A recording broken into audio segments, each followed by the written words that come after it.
of the season. And make sure you're there till the end. Many Calypsonians will be competing. Only 12 gladiators will make it. The grand eliminations for the 2026 Calypso season. Saturday, 13 December 2025. Remember, 8 o'clock at the factory. Come here, the funny songs, the serious songs, political songs, everything. Bring your family, bring your friends, bring your dog and come. Kaiso, Kaiso, Kaiso.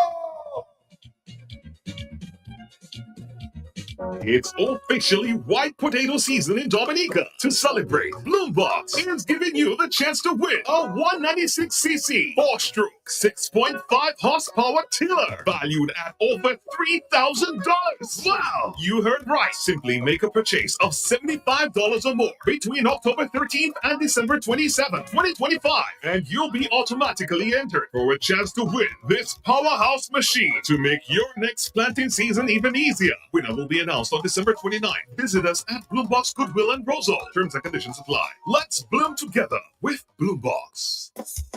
I wanna drink Dominica best rum with you.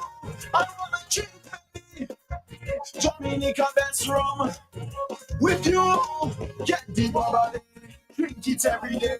Give me energy. Alright, pepper way. Get the bubble, drink it every day. Give me energy. Time today, we went. Okay, my bubble, my Dini, who's ready? Full energy. My bubble, my Dini, who's ready? Full energy. Okay, boom. Distributed by Belfast Estate Limited. Drink it, but don't abuse it. Okay, boom. After working hard for many years in London, Goldwyn is now retired and back living in Dominica enjoying his pension. He toujours got smiles so we can see the gold teeth and toujours kayan. I met him coming out of Flosses with the help of some staff carrying different foods, drinks, and meats to his vehicle. Myself too fast to go and ask the man what's up. Is their story start? Après moi fini travail word, so that Kadimo de San Dominic pour fini la hamwe. I said, Goldwyn, speak in English, don't force it. Then he said, I shop with intelligence, yeah? At Flosses, you get the most reasonable prices. For to bag flour, rice, sugar, milk, beers, soft drinks, water, rum, and so much more. Prices and quantities to fit your needs, mate. Because you just come down and want to tell me what I know about Flosses already. That's where I shop. It's not you alone that want to save money but still get the quality goods. That's right. And if you're listening to this ad, go and check out Flosses for yourself. Next to the Roseau Market, you can't miss it. Now opened on Sunday from 10 a.m. to 1 p.m.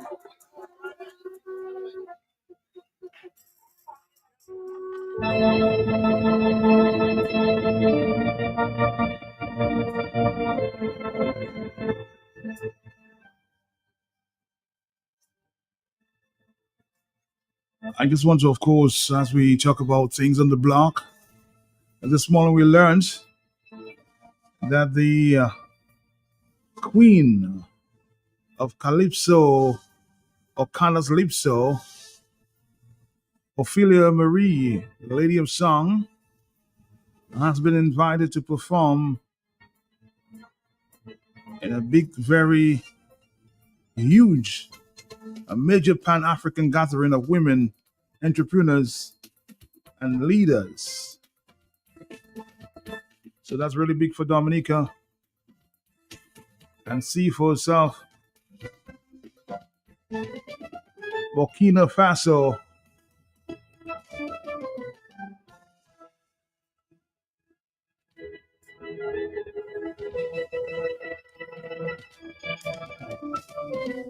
because of the song that she sang there. Most of you heard it there at the Creole Festival. I'm gonna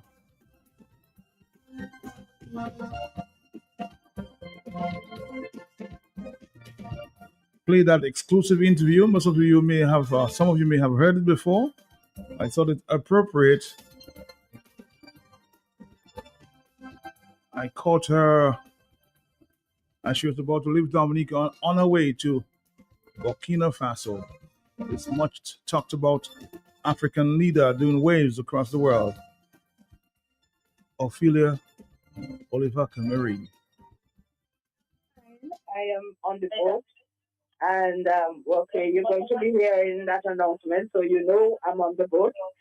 I am sitting in the area that I like, and the people have been very not concerned, but yeah, for me. I was pulled out of the line so somebody could take my departure tax, and then they helped with my bags. My husband manager is with me, so we are both enjoying that moment of co-celebration and adventure, because the first time really I'm going to Africa. Although my songs are already known, I get offers right from there, and so I know they know me. But really, it's the first time I'm going to visit the motherland, and I am quite excited. Yeah, I'm being told that it's because of your release on that reggae anthem that you did there during the festival, Volcano on the Rise, dedicated to the Yes, courage and dignity of the people in Burkina Faso, and that's yes, yes, that's the reason. yes. And I was told that it got to them via Guadeloupe. And it was several people from Guadeloupe who sent the music over there. You know, with social media and all of that, internet, and so things happen quickly.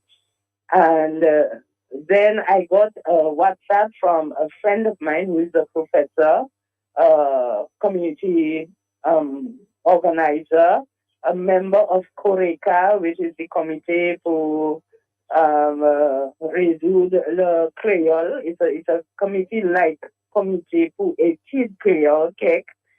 And he told me I was going to get an invitation for that particular function, festival, or rather the conference among women who are leaders, women of the world. And, in a way, Matt, I twist on it because it showed me where a song can go and what one song can do.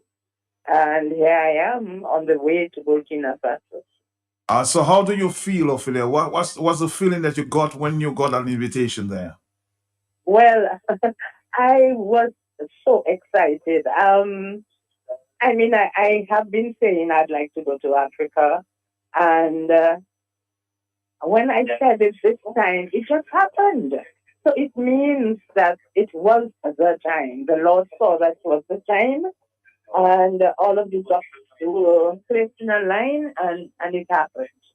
It makes me understand that we each have a role to play in our struggles, in our country, in the protection and the development of who we are, not only as a country, but as a member of a Black world, a member of the African diaspora.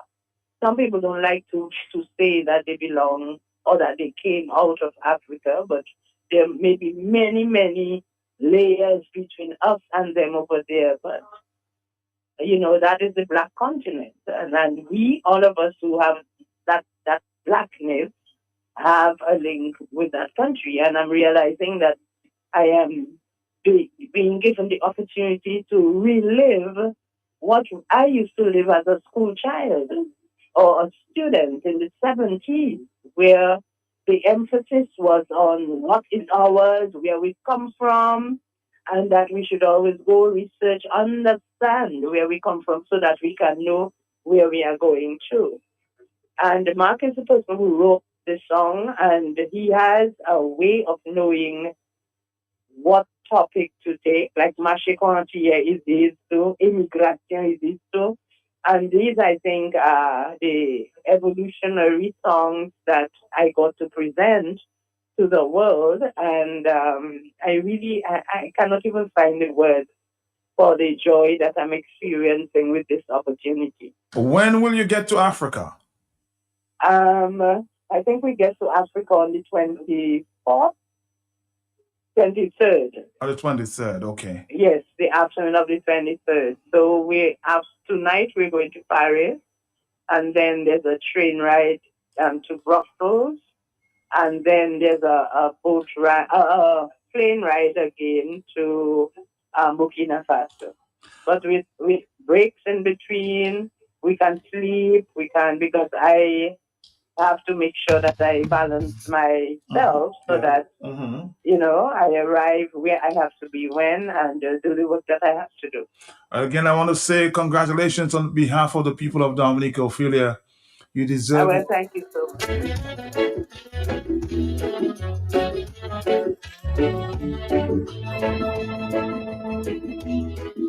A big achievement there for Our Lady of Song for this number.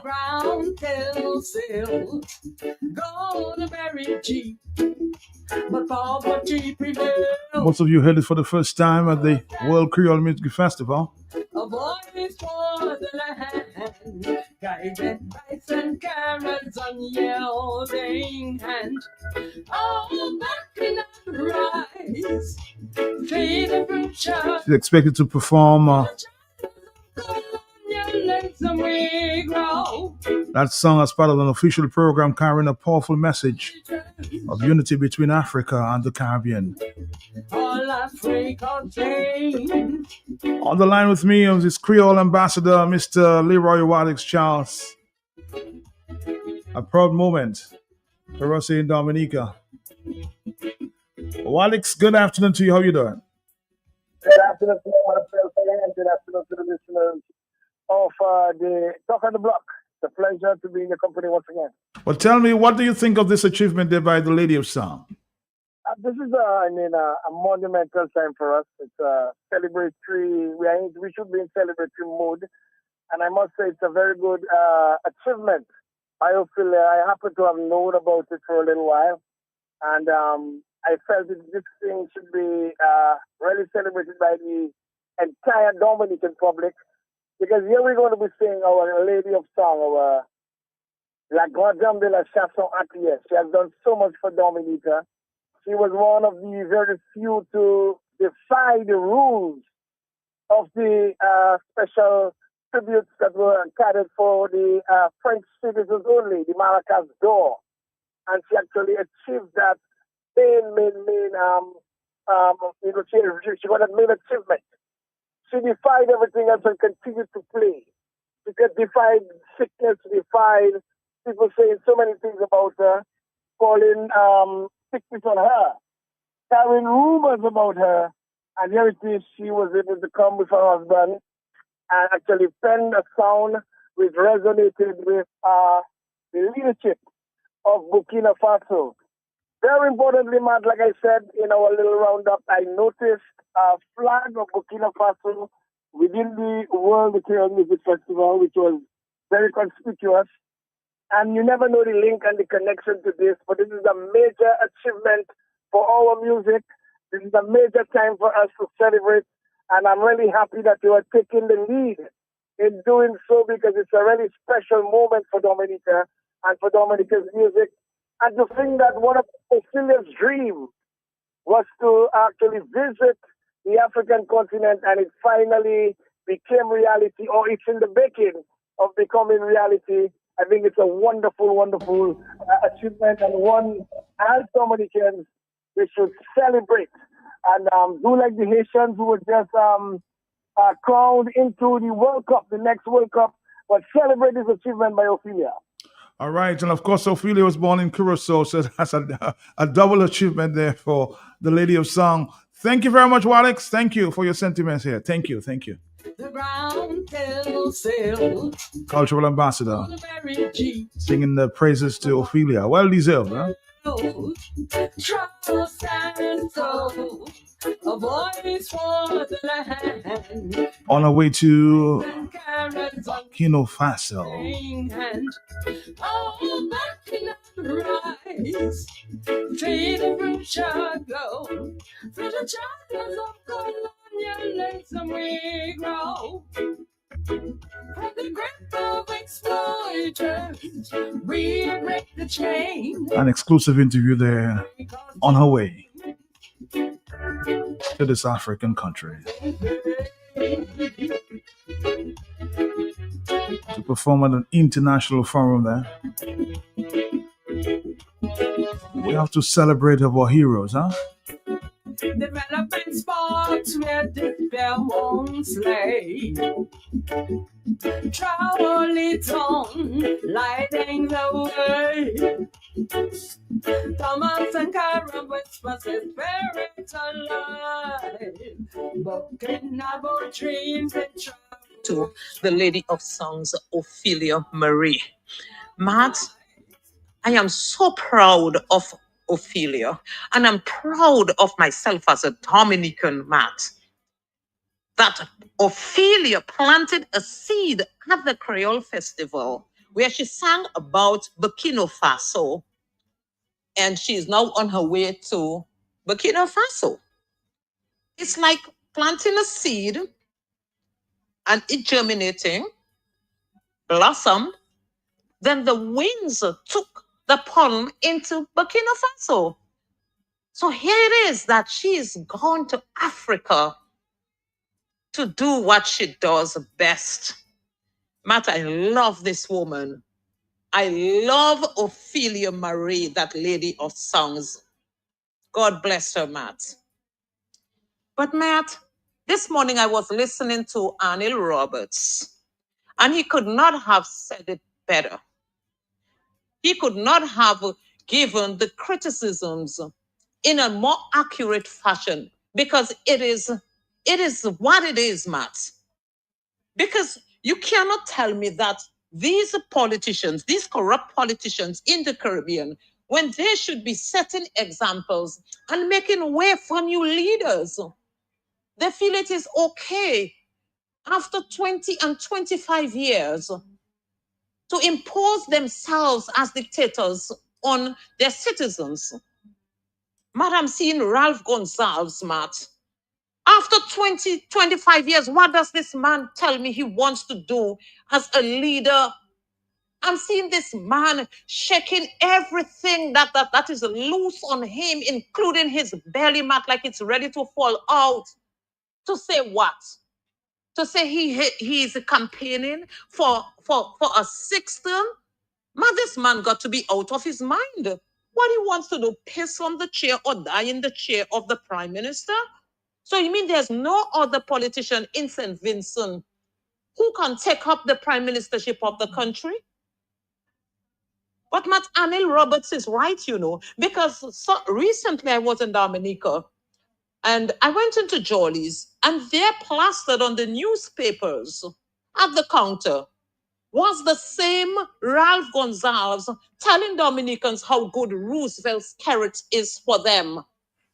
Matt, this man is out of place.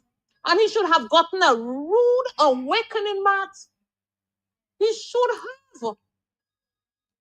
Yes, it came late. But I would love for Anil Roberts to continue giving him the doubles and the doubles and coffee, because it is deserving. It is deserving. They want to set up a dictatorship in the Caribbean where they can even go in at election time and meddle in other Caribbean islands affairs, the political affairs, the elections, like they did in 2019 when they sent in the RSS. Was it in 2019, Matt? Mm-hmm. They sent in the RSS to terrorize Dominicans, tear gas and shoot them, and to have them vote under duress, Matt. Matt, I firmly believe to this day that they should have gone back in body bags.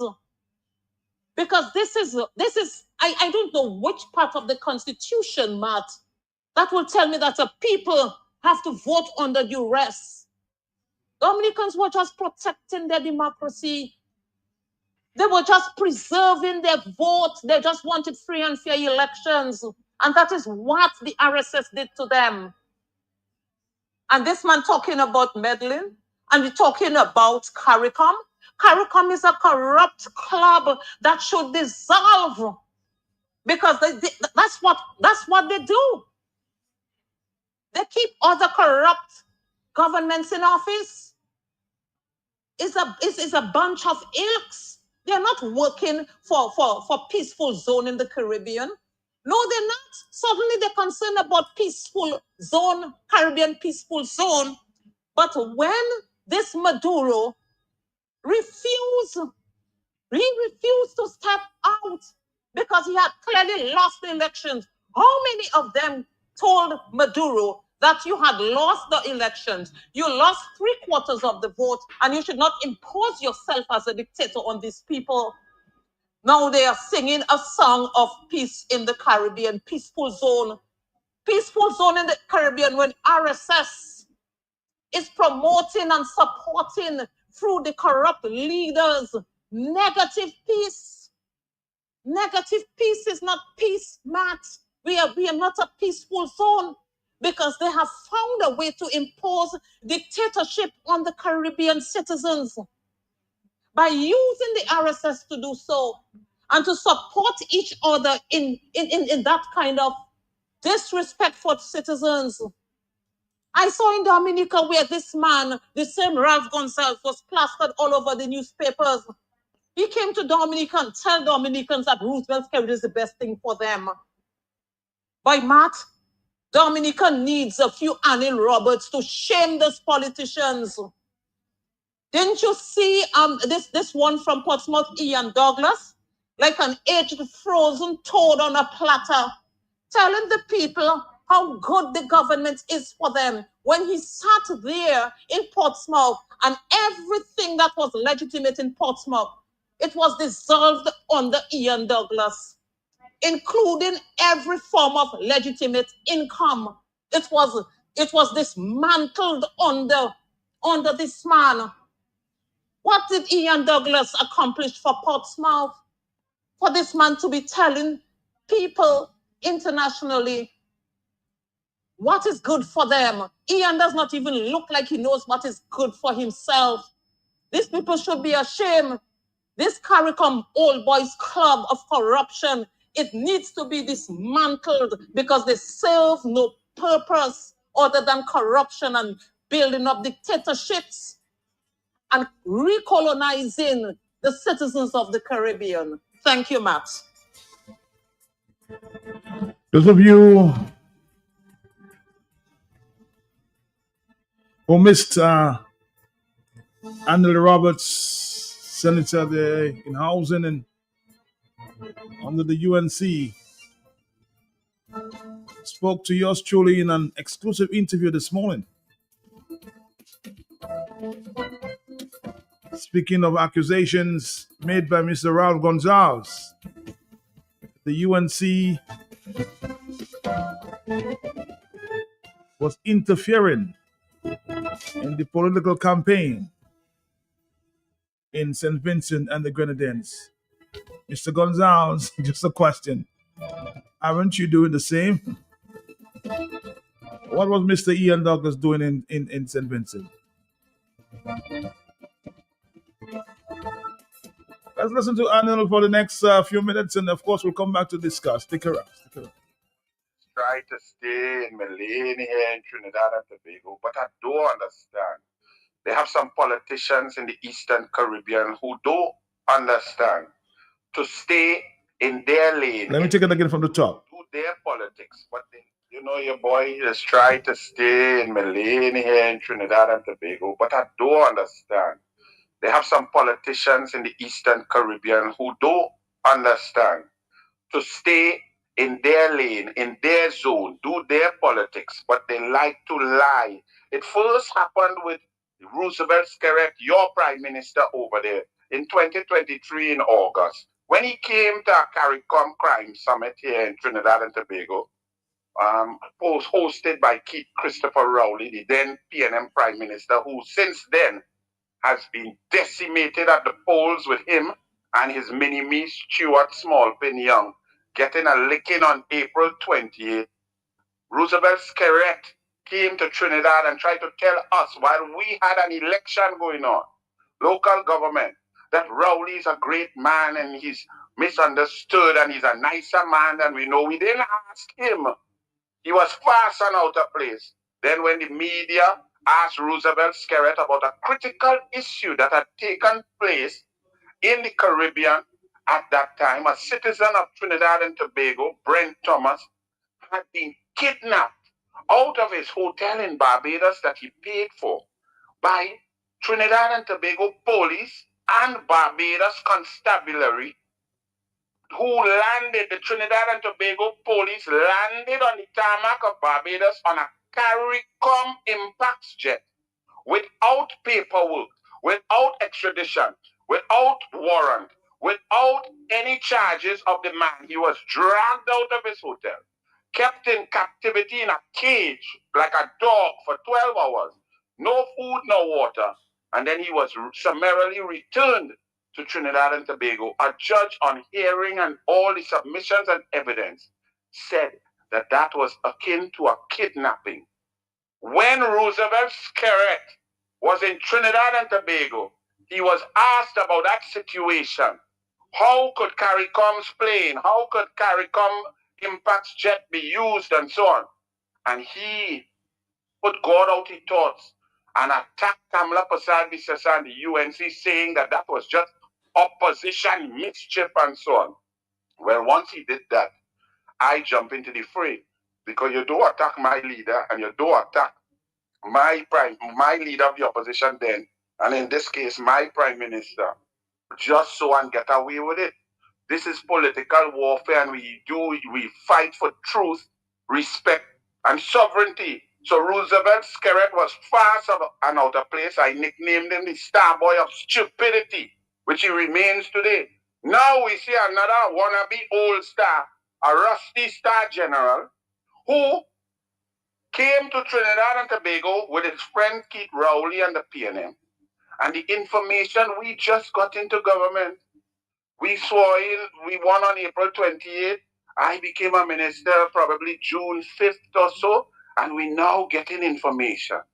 So I had information when the Prime Minister of St. Vincent, with this geopolitics that is going on in the Caribbean, where we are the southernmost island, where we are impacted, my brother, by drugs and guns and human trafficking. Our crime situation has gotten worse to the point of embarrassment. I think Dominicans will know that when they want to go on a holiday, Trinidad and Tobago is not their choice. They will say to themselves, let me go somewhere peaceful. Let me go Bahamas. Let me go up the road somewhere else to Antigua, St. Kitts. Because if I go Trinidad and Tobago, I could be liming, eating a doubles, sipping a Carib, and I could get shot by stray bullets. That is the unfortunate reality of where our country has descended to because of narco-terrorism, drug runners, money launderers, and human traffickers, cocaine trade. Kamla Persad-Bissessar supports the U.S. policy against the narco-terrorists because she wants to keep our country safe. She wants to make it attractive for Caribbean people, international guests to come and enjoy our carnival, our culinary delights, our beaches in Tobago, and spend money and earn capital, foreign direct investment, and US dollars for our people to live comfortably. When she is supporting and protecting her people, Ralph Gonsalves decides to jump out himself and attack Kamla Persad-Bissessar, the Honorable Prime Minister of Trinidad and Tobago, who is doing her duty, who is living up to her oath to the people of Trinidad and Tobago, who gave her a landslide mandate, obliterating the PNM, the Red Party, the Friends of Roosevelt Skerritt, beating them so badly they still cannot get over that political tabanka. Ralph Gonsalves jumps out and attacks Kamla Persad-Bissessar, calling her misguided and unstateswomanlike. Well, you know, didn't I just tell you, leave my leader alone? So I heard that and I was wondering and listening, and I listened to it and I read it and I said, but where and why does this passion and this venom come against my prime minister? And when I went and did some checking in my mailbox and so on, I saw why that Ralph Gonsalves had benefited in Trinidad and Tobago to the tune of some 4.5 million TT dollars of luxury apartments and housing for his family. And they are subsidized no matter what the PNM said. The real value of the properties, for example, that his son Storm got at 1.96 million, the value of that is really 3.5 million paid for and built with taxpayers' dollars. The other one, that his wife, who had properties all over, who is a rich businesswoman, who has shopping. If you want to eat or buy alcohol in the airport in St. Vincent, you have to buy from she store. This wealthy woman got a unit for 1.625 million TT, which was valued at $2.9 million. And then lo and behold, the third member of a family of 4 was so lucky. This student who was at UE, Soleil Gonzalez, the daughter of Ralph Gonzalez, got an apartment. She had no job. She had nothing. She was now going to get her OJT job from the PNM. She got one on a rent to own, Matt.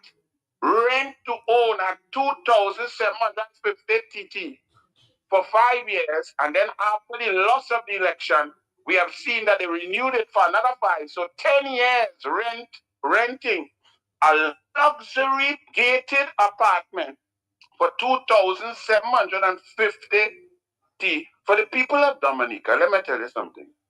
Even if you go in the worst areas in Trinidad and Tobago, areas with the highest crime, lowest public service, the worst public utilities, electricity, poor infrastructure, you cannot rent a 1 room for that price. The normal price would be, for something like that, would be about 8,000 to 9,000 TT per month. She got it. Ralph Gonzalez's daughter got it for 2,750. So I got this information, and then I realized this is where his passion comes from. He's beholden to Rowley and the PNM. He has earned asset values, and he has received benefits from Rowley. And therefore, that is where the passion came from. And then I understood it. So I was going to drop the information in the Senate in my contribution to the budget. However, time ran out. And if you go to the Senate debate, you will see at the end, I say, Honorable Ralph Gonzalez, well, you're lucky because I run out of time. My 40 minutes up.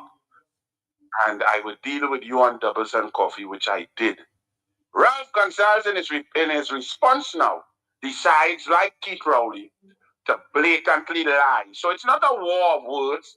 It's lies spelt by Ralph Gonzalez out of his mouth. He lied. He had no answer. It was me, a junior minister, asking him about his connection and his love and his benefit that he received from Keith Rowley and the PNM, and asking him to account for his actions, his family's actions in accepting preferential treatment, filling out forms that may be questionable, and the police will investigate, because in Trinidad and Tobago, when you sign a declaration and you know that you put false information, that is a criminal charge. Furthermore, we wanted to know, since he benefited so much on the forms that his son filled out, there was a space for a BIR number. That's a Board of Inland Revenue number. That is the tax organization of Trinidad and Tobago. He signed on the declaration that he was making $25,000 a month, Trinidad and Tobago dollars, and therefore he would have been subjected to at least 18,000 of that being taxable income. Therefore, he should have a BIR number had he paid taxes, but that was left blank. So these were very cogent, pertinent questions asked by me of the Honorable Prime Minister Ralph Gonzalez and his family. He decided to go on a platform with his style that is akin to Keith Rowley and just concoct, manufacture, and lie, saying that UNC wants to get involved in St. Vincent and the Grenadines politics and the election, and that he has intelligence that UNC operatives were on the ground to impact and help the next party and so on. total fabrication, totally dishonest, total concoction, total lies. I immediately did a video, Doubles and Coffee, and I said, Honorable Ralph Gonsalves, do not attack the UNC. It is me, the Douglas, Anil Roberts, the Minister in the Ministry of Housing, who is asking you specific questions about your relationship and your benefit with the PNM that got you a largesse from from the then government of Trinidad and Tobago. I say it had nothing to do with your election. I say stop lying on the UNC. We only have one leader, because when he was lying, he was sure to say, this is not the Prime Minister. This is not Kamla Persad-Bissessar. I'm not saying that she is involved. Well, let me tell you and the people of Dominica, Kamla Persad-Bissessar is a leader extraordinaire. There is no UNC, not me, not anybody else, that does any rogue intervention without her permission, her green light, and I say so.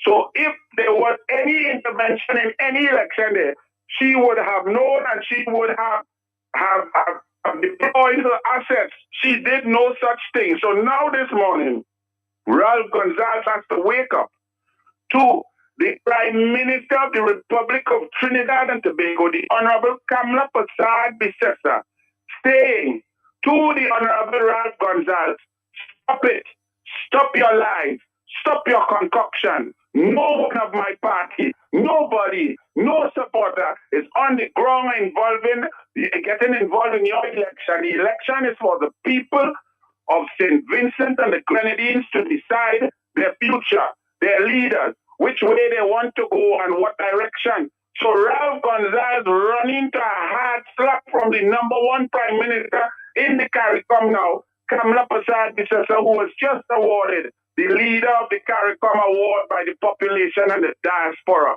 So he didn't listen. He gaslighting, playing games with his people. And that is what you get when you play the fool. So to Ralph Gonsalves, answer the question about the 3 houses you get, one for your wife, one for your son, one for your daughter. The information they put, if they pay taxes, how your daughter get rent out, when you plan to pay the 1.3 million so the taxpayers of Trinidad and Tobago could get 3 low-cost houses for people. Remember, Matt, Trinidad and Tobago, there's a housing crisis, my brother. People are paying rent, hard-working people, for a 1-room, 1-bathroom kind of place all across this country, between $4,000 and $7,000 a month.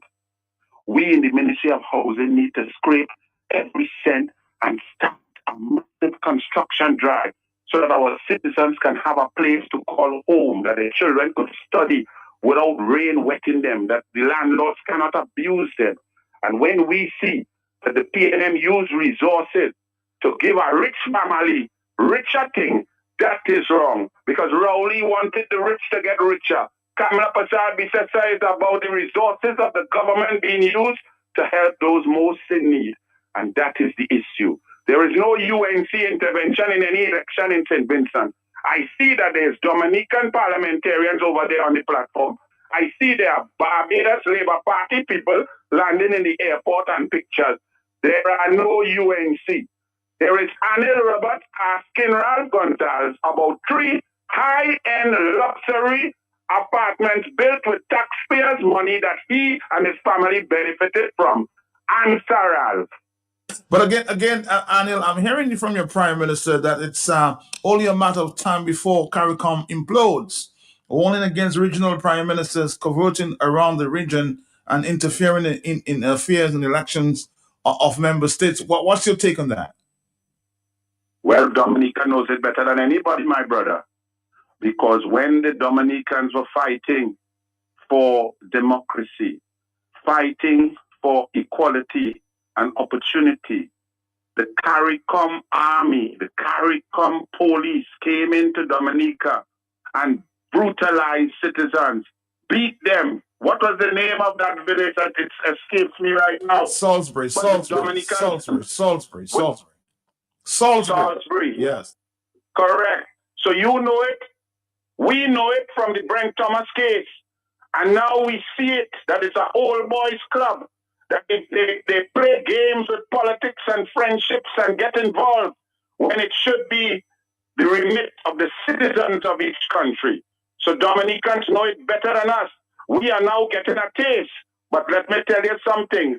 Our Prime Minister, Kamala Persad-Bissessar, don't play. She's a serious, strong woman. She's a woman who defeated Bastio Pandey, the greatest politician in the history of Trinidad and Tobago. She defeated Patrick Manning, another great leader and Prime Minister of this country.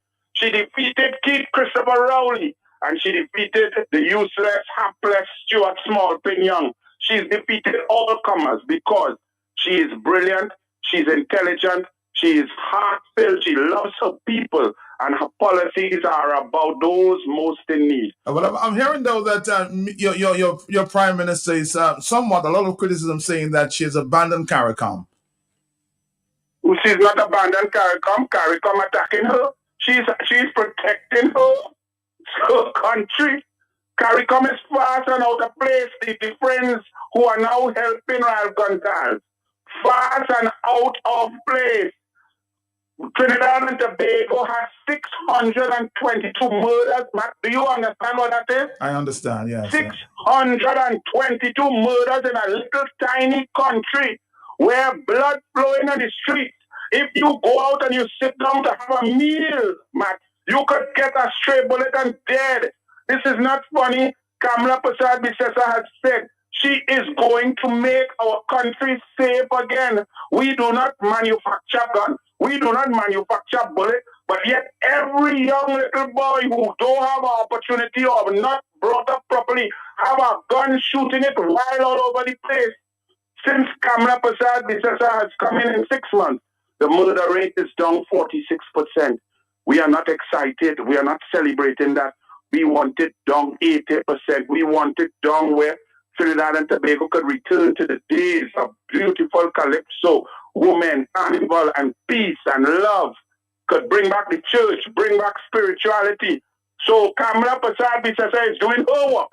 Tell them CARICOM people, leave she alone. They attack her. They attacking her every minute with a madman from Venezuela and his ministers calling her all sorts of names. I don't hear them defending her. When the minister of Venezuela calls her a drunkard and a mad woman and all sorts of nonsense, where's CARICOM? With friends like that, you don't need enemies. So Kamala Persad-Bissessar is standing firm for her people, to keep us safe, to keep our children safe, to stop the blood shed in our streets. And if those who are playing games, renting, imagine Ralph Gonzalez didn't tell all you that Maduro embassy that pay he a monthly income, renting his wife mansion in St. Vincent. These people are corrupt. Their decisions are warped because of their personal benefit. Kamala Persad-Bissessar stands for her people, her children. So you agree with when she says CARICOM will implode at some time? Well, if they keep going like that and making it into a pappy show of who like who and who is friend with who and who want who to win and who influencing who, let them continue.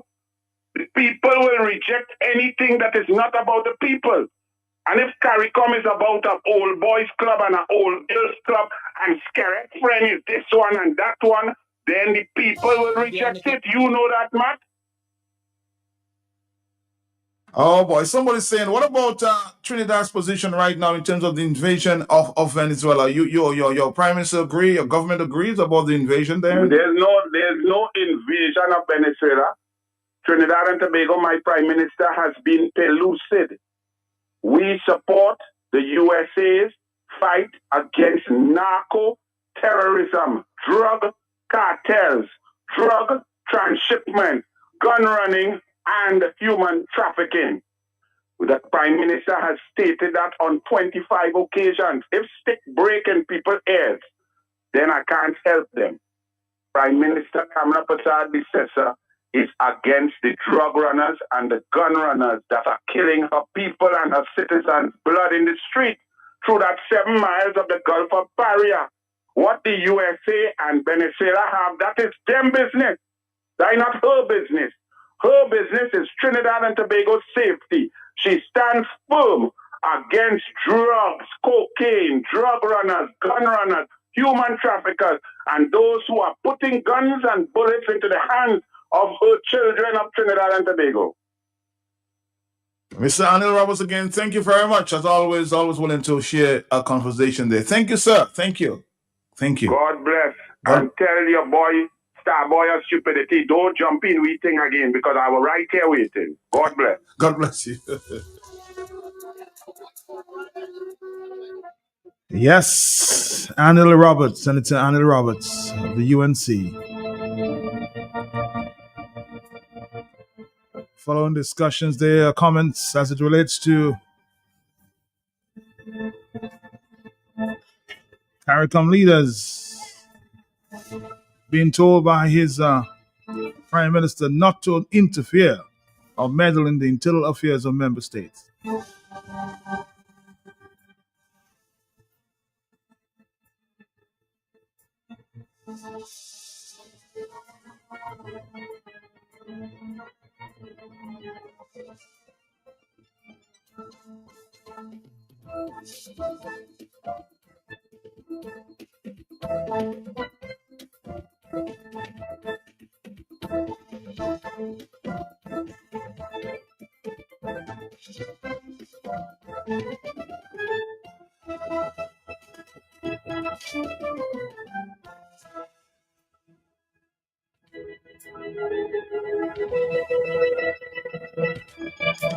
Yes, big article coming out there on from the CMC that Trinidad and Tobago's Minister Kamla Prasad Bissessa said it's only a matter of time before CARICOM implodes, warning against regional prime ministers converting around the region and interfering in affairs and elections of member states.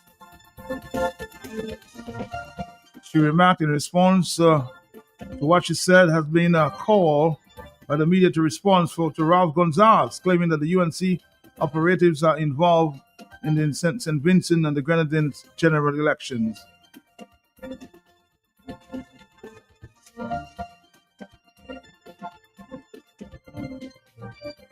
And of course, Coach, she said, I categorically refute and reject these allegations. Speaking at a rally of the Unity Labour Party in St. Vincent, Gonzalez said that some of the major differences between his party, which is seeking an unprecedented 6 consecutive term in office, and the NDP, is that the opposition party is financed by a set of people from overseas. Well, you just heard Mr. Senator denying this allegation. He called it lies.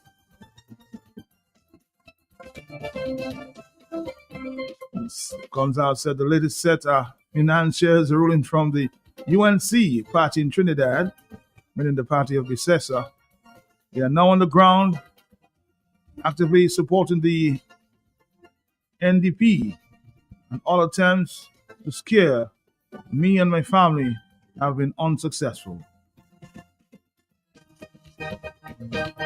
The money men, many of the money men behind the UNC have an interest in St. Vincent and the Grenadines, and they're prepared to send separate operatives. And I want to tell you as I speak, operatives for the UNC in Trinidad have been here, and they're here right here as I speak. Don't be surprised if you see 1 or 2 foreign faces. Now, not to be very objective here, Mr. Ralph Gonzalez. Not that I want to interfere with your elections, but have you not invited other persons from foreign countries to your country? So what is this hypocritical comment about? So you alone can invite people. I find it very strange coming from Mr. Gonzalez. Comrade Gonzalez. Hello, talk to me, yes. 449-3095. Again, CARICOM will implode if this continues. This is the message there from Bissessa. Hello, talk to me on the telephone. Are you there? Good afternoon. Good afternoon to you. Man, you need somebody like Mr. Robert Trinidad. You need somebody like him. Yeah. Trust me. Tell him the lies. Stop lying. Yogamati swap. You like him swap. Stop it. Bye-bye. Bye-bye. On the telephone, hello, talk to me. 157 already? Wow. Hello. Matt, good afternoon to you, your listeners at home and abroad. Good afternoon to you. Of course, you and I had that discussion, I think, A few days ago, yes. What was happening in St. Vincent. Yes. And I told you that will really affect CARICOM in a very big way. And in full support of the Prime Minister of Trinidad and Tobago, that CARICOM will implode at some point, because the leaders, they are not honest, they are not sincere, they're not about people, they're not about development that will empower people to survive independently. They're about tricks and for themselves. And if you notice this, parties like ours in Dominica, there's a party in Dominica, the Unity Labour Party in St. Vincent, the St. Lucia Labour Party, these parties have a problem they don't want to lose, and so forth. And I remember in the old days, you had the parties competing, and while the parties would put out their programs and go out there forcefully to win, there was no fear of leaders to lose, because they were not corrupt as we see them today. And these leaders today are trying their utmost to protect their turf, Mark, and you know what the turfs are. Ian Douglas and a team of laborites are in St. Vincent. In the last election, they were there. Even I will call his name Skronta was there. Even Skronta was there singing Calypso in the election before this one, and so forth. And I know that for a fact. I told you we have an organization in the region called the Caribbean Democrats Union. And yes, we work together as parties. We don't get involved in the open platform politics in those islands. What we do is they can ask you for some questions, some strategy, and you help behind the scene. And that is okay. I mean, a leader can come in at a convention time and address the party convention. That's not an issue. I mean, the last time we had an issue with Mayor Motley because she was chairman of CARICOM. And we have had examples where leaders before did not go address opposition parties rally or government rally. In that case, when they were at the helm of the leadership of CARICOM and so forth. Now, a few days ago, Ralph Gonzalez himself said openly to the media in St. Vincent that the election on the 27th, he's going to win the election and sworn in quickly after that, the election, so he can go to St. Lucia to help the St. Lucia Labour Party to retain office power. And he said so openly. And he's the Prime Minister of St. Vincent. I told you in the election before in St. Lucia, when Compton came back, Ralph was on the platform openly in the campaign, and he called Compton names. He said Compton should be looking for diapers and looking for pampers rather than looking for office. And the St. Lucians were very upset. I mean, what I like about St. Lucians, whether they are Labour or not, if you say something about a St. Lucian in that case, then they put you in a different zone, and so forth. And Ralph Gonzalez had to run himself out of St. Lucia because of that statement. Tony Astafan was there some elections ago, that was 2011, and he was on the platform and said certain things. And the people of St. Lucia, the Laborites there, were very upset and told their party, never bring this guy back there. And he hustled himself out of St. Lucia because of the statement he made on the platform. And I remember Guy Joseph in the UWP in St. Lucia came and told Tony, go and shake his bag where he said his school in Dominica, and so on. So these guys are behaving in a way that is not for people, not for the region, but for themselves. And Anil this morning, very eloquent as usual. I listened this morning when you were with him, but I got 2 long calls from overseas. I had to take it, and therefore I had to put you all off. But I heard the full statement on a while ago. You played it, replayed it, and so on. So what I want to say is that we, the people in the Caribbean, who believe in democracy, in good governance, in people's upliftment, we have to band together now to fight this political evil that is destroying the Caribbean, destroying our respect, our culture, and our ability, Matt. And we have to do that in the interests of our country and its democracy. Otherwise, our country will explode and our people will be living in ignorance. And I can tell you, politics before, and Matt, you know, politics before, you had fight, you had competition, but there was never a hatred among the politicians. I remember Matt Douglas will say what he say, and after that, he's back with us in Parliament there, shaking hands and talking and so forth. And since this guy came into government, there's a hatred. People hate opposition. They hate you. You don't support their party. They feel strong for you when you pass. They say things like, I live in Jamaica. I heard a lady one day on my case.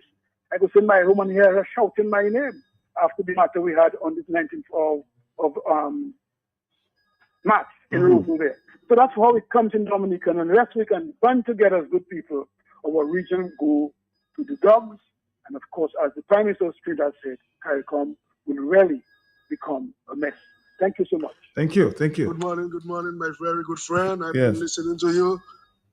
I've been listening to this gentleman from Trinidad, you know. He said, oh, they disrespect the Prime Minister, his Prime Minister. But Matt, on the other hand, he forget he was the one that came to Dominica and disrespect our Prime Minister too. Call him starboy of stupidity and the supporters of the UWP in Dominica were so happy they embraced him so much. I'm not supporting the people that maybe disrespect the Prime Minister of Trinidad, you know, calling a drunk kid. I'm not supporting that. But what about when he came to Dominica and disrespect Skerrit? So what is he talking about now? You know what I'm saying? He was the one that disrespect our Prime Minister, and it was okay for him to disrespect Roosevelt Skerrit, calling him starboy of stupidity. And now he's talking about people disrespect his Prime Minister. As I tell you, I'm not supporting that they disrespect the Prime Minister of Trinidad.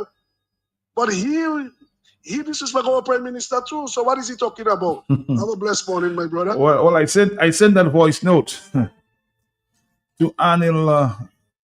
Of course, I need to hear both sides, whether he felt that he was disrespecting our Prime Minister, Anil.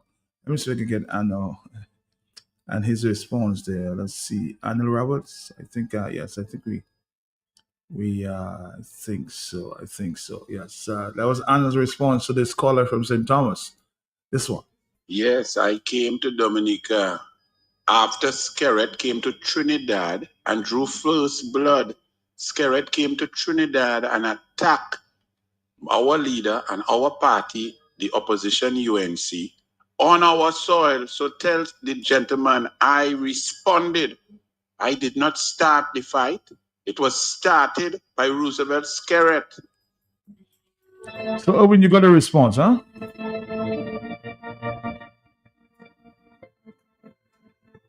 At 2:04 is the Ashland time. This is the Talk on the Block. If it's on the block, we'll talk about it. Yes, good afternoon to you. Sorry, I missed that call.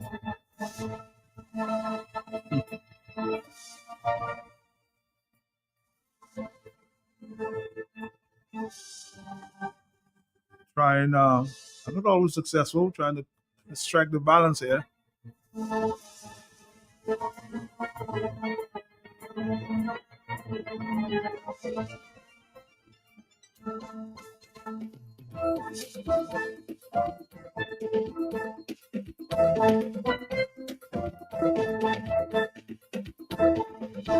You also, I think, in some commentary, Mr. Senator Anil Roberts had this to say also. I guess you may have missed that one. Anil Roberts, let's listen a bit, man.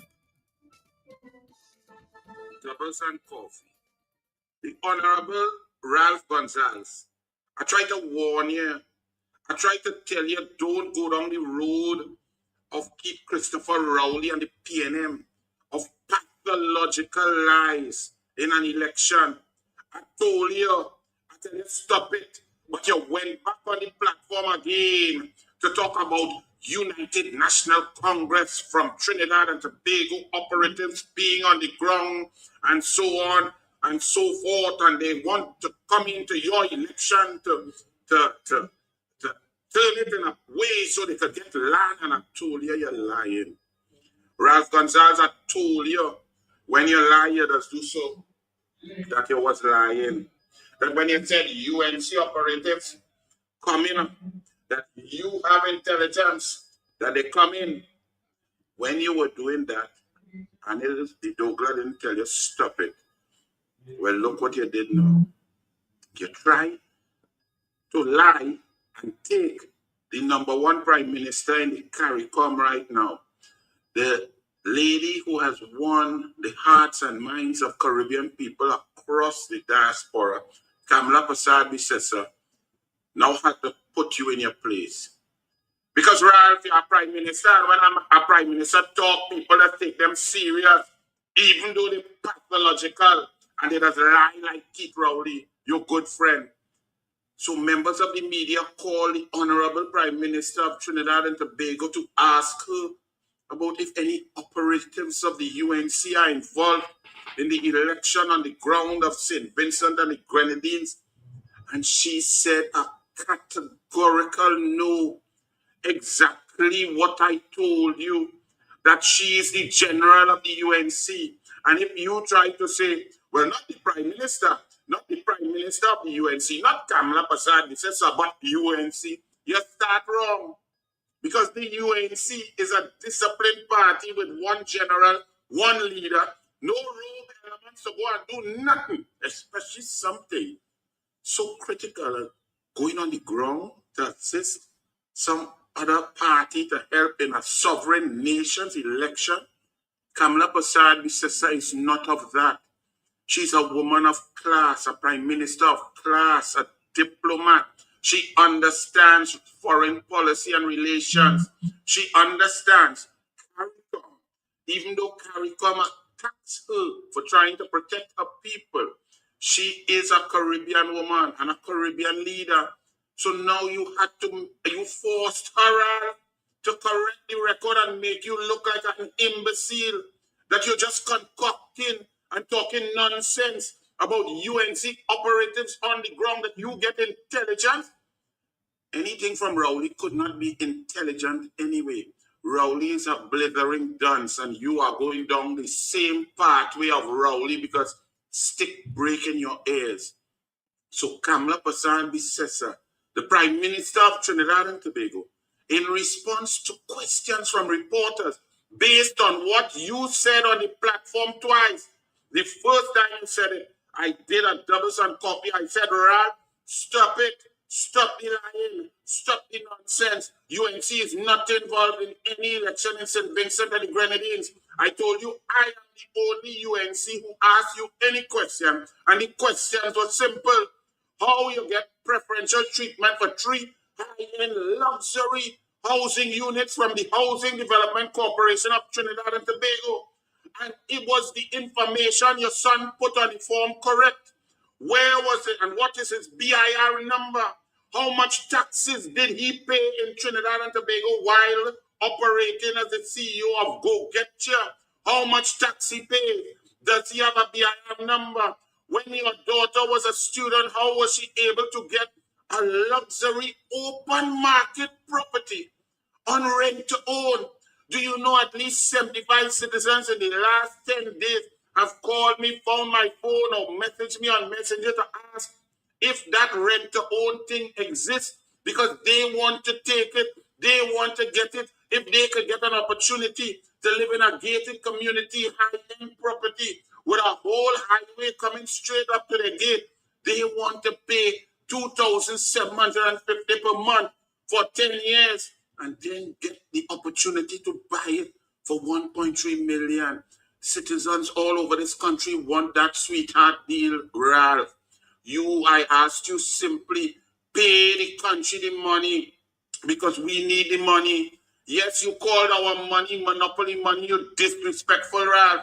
But pay we with monopoly money, 1.3 million, I told you, so we could go and build 3 houses, low-income houses at $400,000 each for the citizens of Trinidad and Tobago who require it. Those were the questions asked to you, Ralph. You and your rich family. We found out after that you have shops in your airport and mall and speedboat and big boat and mansion and condominium development with 39 condominiums all over St. Vincent, Miami, and the Caribbean. But yet you come to the PNM to get preferential treatment here. That was the issue, Ralph. You ain't not interested in your election, Ralph. So don't be scrambling, don't be desperate, and don't be lying, because look what you do now. First, it was only the Douglas, a junior minister in the Ministry of Housing in Trinidad and Tobago, asking your questions. Now, the Prime Minister of the Republic of Trinidad and Tobago has put you in your place and told you to stop the lies, stop accusations, stop gaslighting your population to try to fool them to vote for you. Kamla Prasad says, I had no desire whatsoever to answer you or to say anything. But you forced her because you doubling down and tripling down on your lie, platform after platform. There are no pictures. Show who UNC. Who is the UNC there? The intelligence. I see pictures of people from other parties, from other friendly prime ministers of CARICOM coming across to help you. That's what I see, Ralph. You see, when you are a liar, then evidence comes out and you are afraid of what you do, the shenanigans you do, the lies you perpetrate on the population. Which prime ministers of the Caribbean are helping you? How many people from what Labour Party, from which country landed in your airport, and there are pictures, evidence, and names? What MP from Dominica was on your platform? Dominica? Isn't Dominica a sovereign nation? And here now, isn't it ironic that I complained about 3 prime ministers getting involved in Trinidad and Tobago politics because they don't understand how to keep their mouth shut? And they were. Roosevelt Skerritt of Dominica coming here when we had a local government election and attacking the UNC and saying we only making political mischief about the Brent Thomas issue and telling us that Rowley is a better man and a nicer man than we know, and we live with that scum. We didn't need Roosevelt Skerritt, who had to use CARICOM soldiers and forces on the people in Dominica to silence them when they were protesting against undemocratic process. And you now have a member of his government, a member of his cabinet on your platform and accusing the UNC, lying on the UNC. Well, Kamla put you in your place. You see, you get some hard slap from the Prime Minister of Trinidad and Tobago. It's good for your Ralph. I try to warn you. I tell you, just pay the money. You know you got preferential treatment. You know some of the information on the phone before you get your storm and them to come and say, oh God, sorry, me make a mistake, some kind of thing. You come to talk about UNC coming to get involved in your election. The next one who did not tell us and refused to tell us which PNM minister, whether it was the Prime Minister, the head of the National Security Council, Keith Christopher Rowley, or Fitzgerald, Etelbert, Narcolepsy, Sleepy, Sativa, ride a horse with an 8-year-old boy in the lap, wooden ladder Hines, who requested of the Barbados government permission for a CARICOM jet to land with Trinidad and Tobago police officers to kidnap Brent Thomas in Barbados. Mia Amor they refused to answer. She cannot answer. They admit liability, they admit they were wrong, they admit it was negligent, there was no paperwork, there was no natural justice, there was no extradition. But she wouldn't tell the truth on the PNM. Now I see that members of her party on the ground helping you, and you lying on the UNC. You are really a PNM. You are like Rowley. You are like Smallpin. You are like Coleman Butt. Birds of a feather flock together. I told you to stop lying. I didn't learn how you just lie. When you say, well, I'm telling you, listen to me now. They are UNC representatives. I got the intelligence. On the ground in St. Vincent, they landing tomorrow with the communication specialist from the UNC who lives in the USA to come and help the NDP. Lie, lie, lie, lie, and lie, Ralph. And you double down. And now you get 2 carpet, 2 slap, 2 tap on your head from a leader, from a stateswoman, a woman who has issues to deal with here in Trinidad and Tobago, but media hounding her down to talk and answer about your lies. I told you to stop it, Ralph. You handle your election. Good luck, Ralphie boy. But let me tell you something. And one thing I know about people, when people make you out, even though you fool them for a long time, 10 years, 15 years, 25 years, once they make you out, and once they're laughing at you, I know it's all over, no matter where you are. No matter where in the world, whether in the USA, Canada, Europe, Australia, Asia, wherever you are, when people make you out and stick break in your ears, pain is coming. So you enjoy your friendship with those who are of your ilk, but leave the UNC, leave the Honorable Kamala Prasad Bisesa and her party out your mouth. You hear me, Ralph? Ralph, I have issues to deal with here in Trinidad and Tobago. Don't want to talk about you, Ralph. Go and bend your knee and wind down low and bring somebody to sing a song to make people vote. Now go now. You kind of dotish politics. Go and play that and leave the UNC out your mouth, boy, Ralph. Let it be. All right, boy, that's fire there for Ralphie. Stay away. And making the accusation against one party, not to interfere, but you're allowing your friends to interfere there in St. Vincent and the Grenadines. Huh? What a story. Again, that was Arnold Roberts out of Trinidad and Tobago.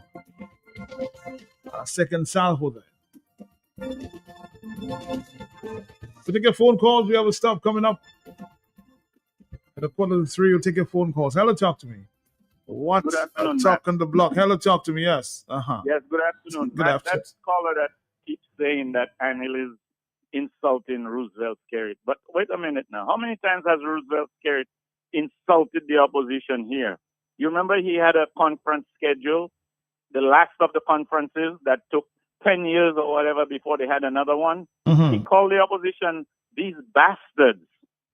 You know, Mac, to me that's an insult, especially when it's coming from somebody we don't know who his father is. You don't know who your father is. You're living in a glass house and you're calling people bastards. People who are born out of wedlock, you're calling them bastards. And that's only one example, Matt. There's so many. I won't get into it, but I want to send a message to that caller that Skerrit has to look at himself before he looks at others, because he's the most insultive prime minister I have ever heard in Dominica. Good afternoon. Good afternoon to you too. Good afternoon. Yes. Matt, Yes. I had a horrible experience in Dominica. I came to Dominica for Creole Festival. Oh, I know that story. You'll tell me again. Find the time to tell me when it's right, huh? We're not going on there in terms of the timing. Maybe on Wednesday next week I'll play that voice note. Okay.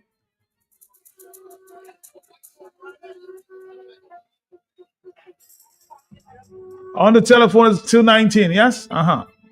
Yes. Good afternoon. My brother, how you doing? How are you? I am doing very, very well. Okay. And have been observing and sometimes laughing. Is that Pastor Rodney? That is Randy Rodney. That's me. Dr. Rodney. Oh, good afternoon to you. Yes, sir. You know, it is something else. You know, you have this St. Vincent matter with Ralph Gonzalez and Anil Roberts' response. From Ralph's perspective, quite frankly, it is laughable.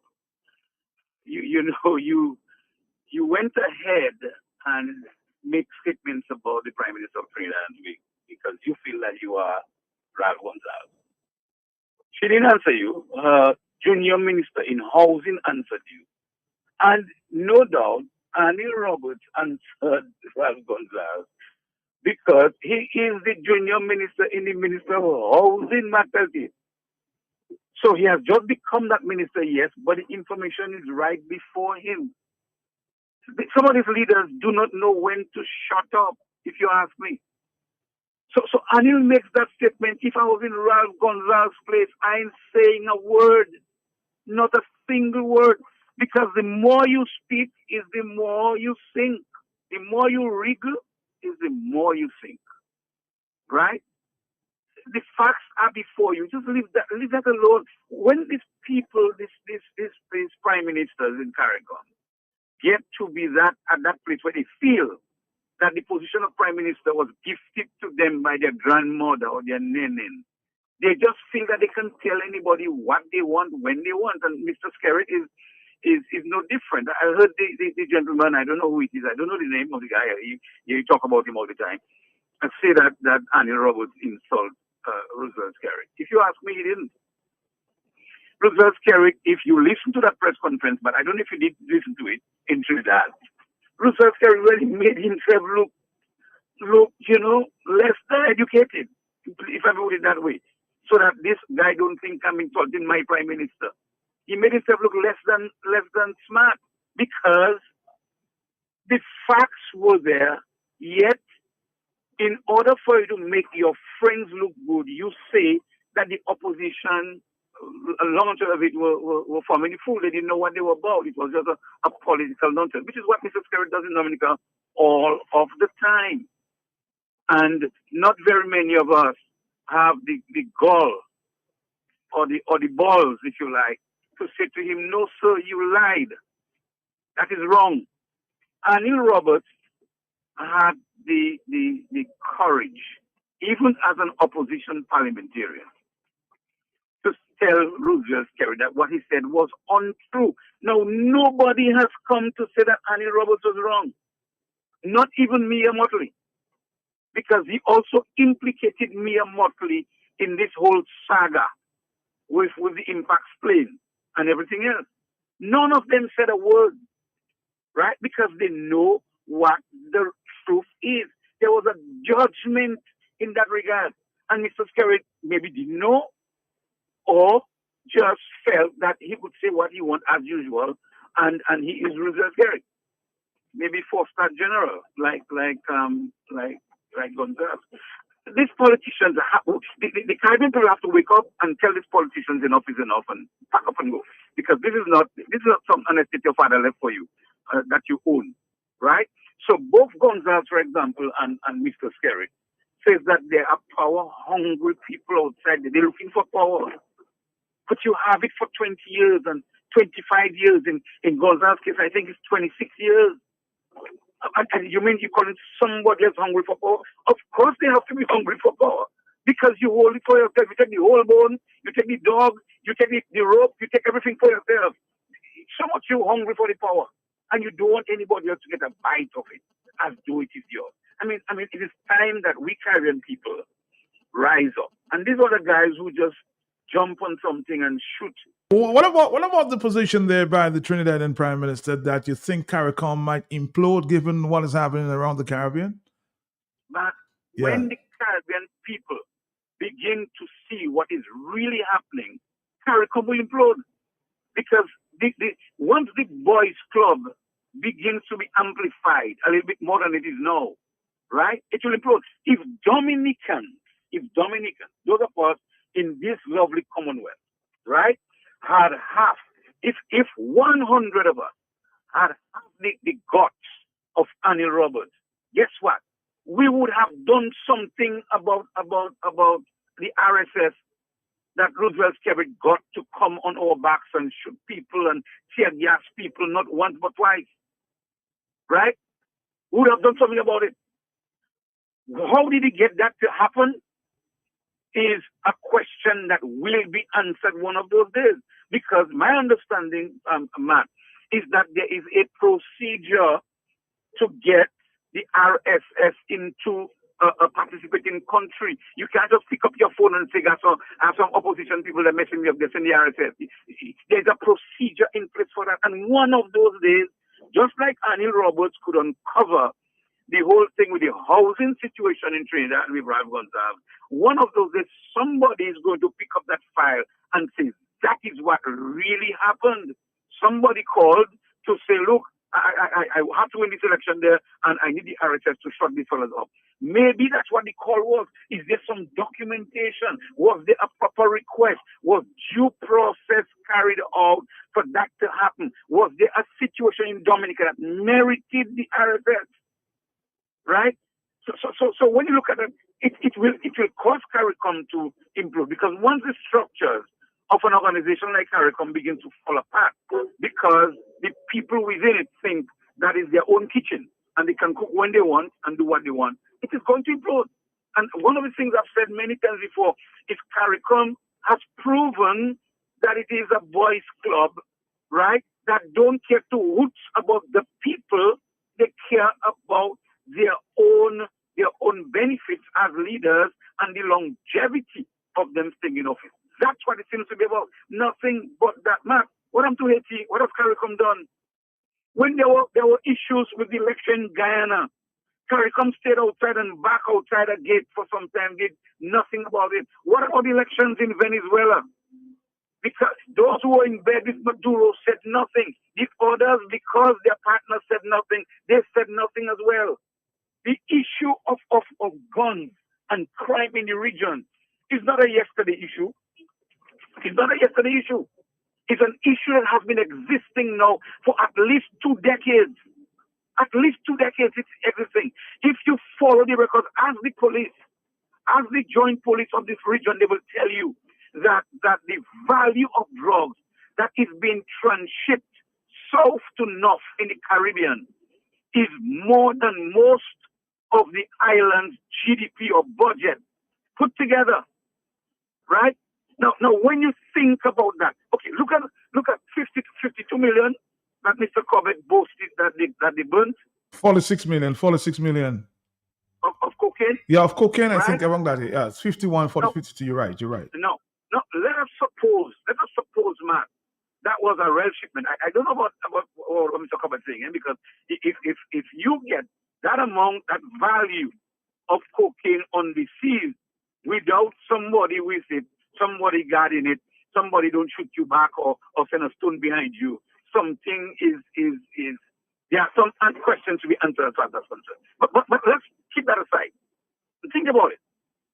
If you got that, do you know that just around the same time, there was about the same value of cocaine that was found in St. Vincent? I heard that, yes. I heard that. Right?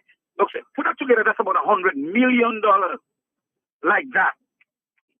Begin to think, and don't begin to think of how much of that has been transshipped through the region. Now, put the act together. With cocaine, you have guns. You're bound to have guns with illicit drugs. You will always have guns with illicit drugs. Those areas are married. There's a nexus between drug use, right? Drug abuse, drug shipment, and crime. There's a nexus in that. And so when you think about what's happening in the Caribbean region, do you really think these Caribbean leaders don't know what's happening? Or you have to think, are there possibilities that there are people who know who these drug runners are and so on, but these drug runners are passing some funds or so there's an ease up on them? And those legitimate questions to be answered, Matt? I think so. So when Kamala says, and I like the way Anil puts it, Trinidad is having 600 and something murders a year. That's almost 2 murders a day. Right? Almost 2 murders a day. Okay? Go up to Jamaica. That's a little reduced or whatever the case is. But they are competing for number one as far as that's concerned. What has been happening in the region, in the islands between them? Isn't it true that the number of criminal activity, gun-related criminal activity, is increasing? It's on the rise. It's on the rise. Exactly. St. Vincent, St. Kitts, Nevis, isn't it? Right.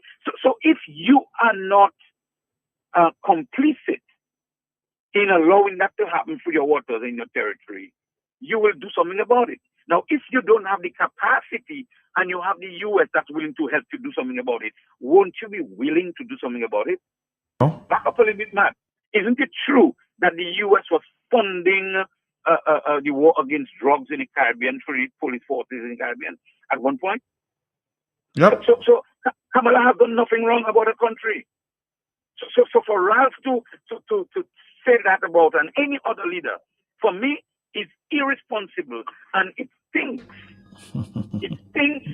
that something is wrong with the boys' club that is called CARICOM. Thank you, Dr. Rodney. We have a few minutes. We'll start with Strick. Big production scheduled for tomorrow. That's in the next 15 minutes. Are you there? Hello, talk to me. Yes. Man, good afternoon. Good afternoon to you, sir. This is Bernard Morrow from Passat. Yes, sir. Let me ask you, I would like to ask you a question. Mm-hmm.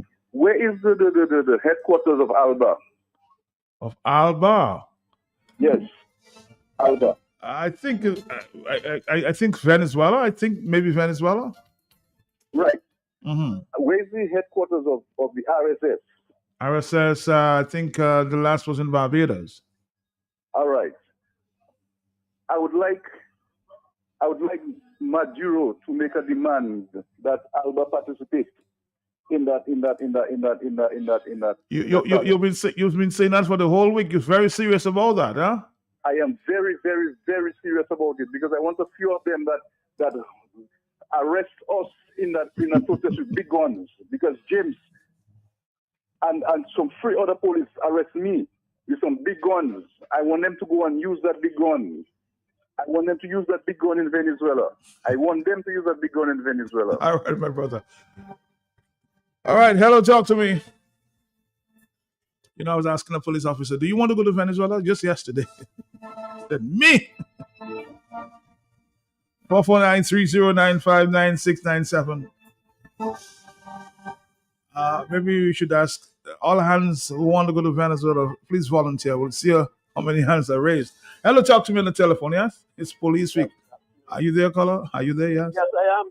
Okay. I'd like to make a point here, Yes, sir.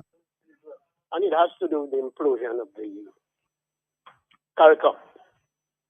Because once you have this unity between, I think, it's Belize, St. Vincent, Barbados, Dominica, where the leaders are trying to monopolize elections, assisting each other.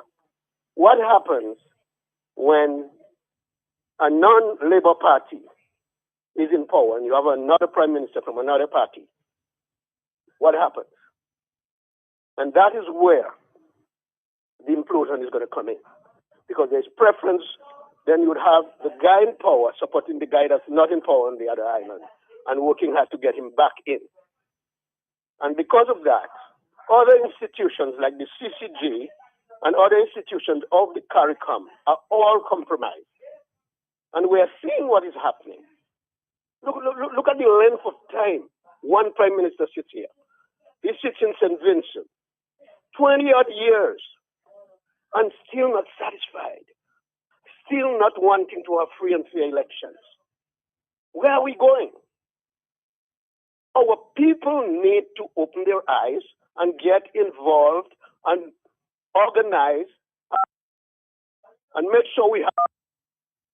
And you follow those elections to the ballot box. Even when the night of the election, you have to follow the ballot box because you don't know what is happening. There is just too much corruption in that regional institution. Well, thank you very much. Thank you. Just a notice there that Esmat Supermarket wishes to inform valued customers that the supermarket will be closed on Sunday, November 23rd, 2025. Esmat thank you for your continued support and understanding as we work behind the scenes on something big and exciting just for you. Esmat Supermarket, serving you better. Again, Esmat Supermarket wishes to inform its valued customers that the supermarket will be closed on Sunday, November 23rd, this Sunday, 2025. Thank you for your continued support and understanding as we work behind the scenes on something big and exciting just for you. Esmat Supermarket, serving you better. We have 10 minutes before our next stop.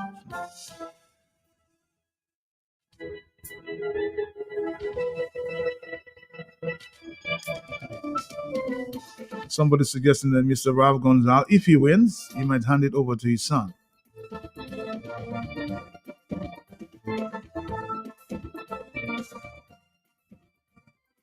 Somebody said, man, oh, no questions of show hands. All those sent to Dominica, to Salisbury, the RSS should be sent to Haiti and Venezuela.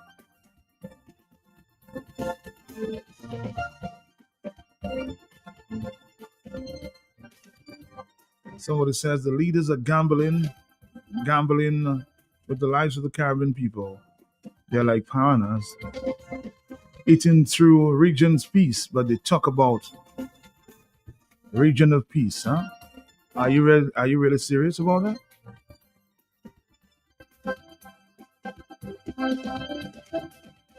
What you're looking for is our best price. What you're looking for is our value. Best price, best price. Everything is nice and oh, you will love the price. Convenient and easy. Make shopping breezy. The luxury of everything in one supermarket located on the riverbank with parking. Best Price open daily all week with home store decor for every room, pharmacy for all prescriptions and over-the-counter medication, supermarket for all your grocery items, fresh produce and frozen. What you're looking for is all at Best Price. What you're looking for is our value.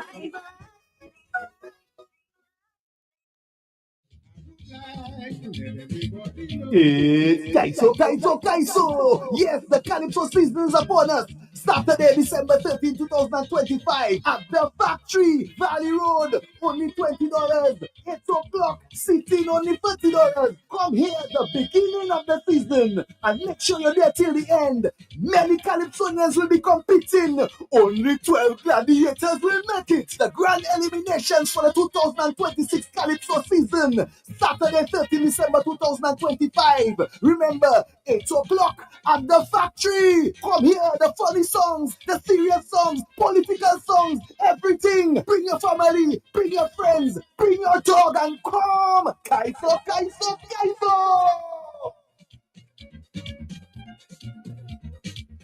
All you, I just meet Goldwyn in Roseau again. Same place outside Flossies. I tried to dock in, but he had time see me. Where? Story start again. Million, lot of my power with us, huh? Saka fella, I said the same thing you doing, shopping at Flossies, and you don't have to tell me the same thing you tell me last time because I'm busy. It's to hear him way. You reckon? I'm my pocket the boy. I won't tell you that I save money in food and drinks when I buy quantity. I save more. Oh, shucks, man. Well, when you're still telling me, I know already. To pack a respect him, why? But at Kadima Pepper Palais, I will tell all my friends from London, US and Dominica to come to Flossies, right next to the Rosa Market. Open Sunday to Saturday. Flossies can't do it Tuesday. I wanna drink Dominica, let's rum with you. I wanna drink Dominica, let's rum with you. Get the bubble, drink it every day. Give me energy, no right pepper. Get the bubble, drink it every day. Give me energy. Time today, we wake up. Okay, oh, my bubble, my knee, ready, full energy. My bubble, my knee, ready, full energy. Okay, boom. Distributed by Belfast Estate Limited. Drink it, but don't abuse it. Okay, boom. Johnny's Pharmacy is bringing vibes to health with Health Vibes. Health Vibes. Each and every Wednesday from 10 to 11:30 a.m. with your hosts, Trudy Kristen, and co-hosts, pharmacists Jacinta Fagan and Leona Jeremiah. Education, information, and a bit of humor. And not forgetting lots of vibes. Jolly's Pharmacy is bringing health and vibes together with Health Vibes. So be sure to tune in each and every Wednesday on Q95 from 10 to 11:30 a.m. Jolly's Pharmacy, leading the way in health. www.ByMuslims.com. No standing in line, no wasting your time. ByMuslims.com. Just order online, everything will be fine. ByMuslims.com. As soon as you click, you'll be getting it quick. ByMuslims.com. It's like having the entire store at your fingertips. www.ByMuslims.com.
It's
Kaiso. Yes, the Calypso season is upon us. Saturday, December 13, 2025 at the Factory, Valley Road. Only $20. 8 o'clock, seating only $30. Come here, the beginning of the season. And make sure you're there till the end. Many Calypsonians will be competing. Only 12 gladiators will make it. The grand eliminations for the 2026 Calypso season. Saturday, 13 December 2025. Remember, 8 o'clock at the Factory. Come here, the funny songs, the serious songs, political songs, everything. Bring your family, bring your friends, bring your dog and come. Kaiso.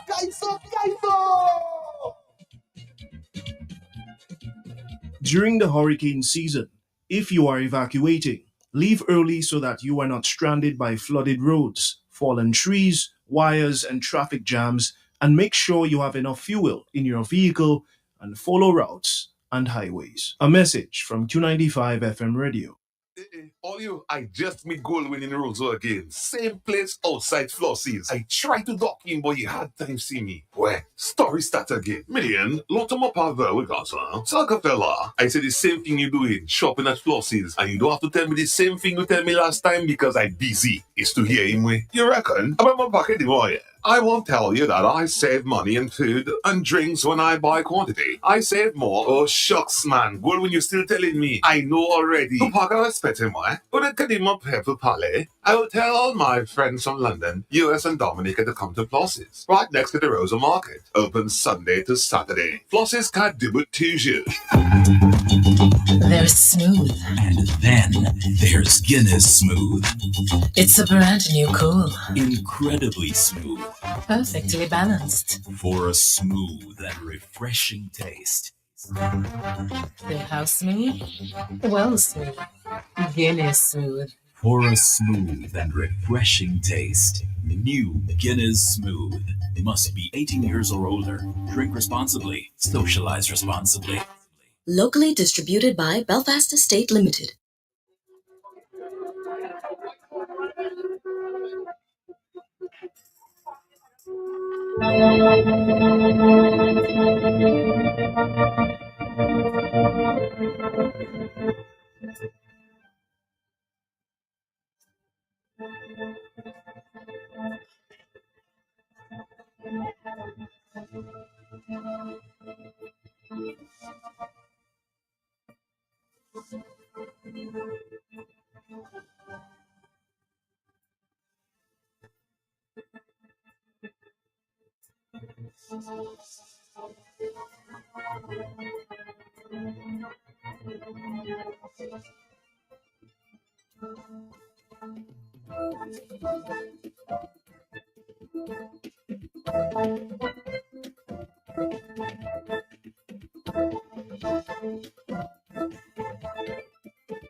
The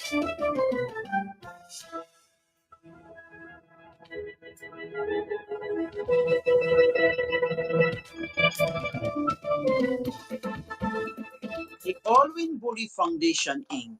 and La Coup des Arts de la Dominique, Inc. celebrates Alwyn Bully's 77th birthday with the Golden Jubilee production of Streak at 8 p.m. on Saturday, November 22nd and 7 p.m. on Sunday, November 23rd at the St. Gerard's Hall. Tickets cost $75 and are available at Bullseye Pharmacy and Jay's Bookstore or via Mo Banking at email alwynbullyfoundation@gmail.com. You can also send an email for special price for groups of 10 or more. Streak, a masterpiece theatrical production of the 1970s. Come and get a history of Dominica and be entertained with drama, dance, song, and poetry in Streak. This is the last opportunity before the curtains.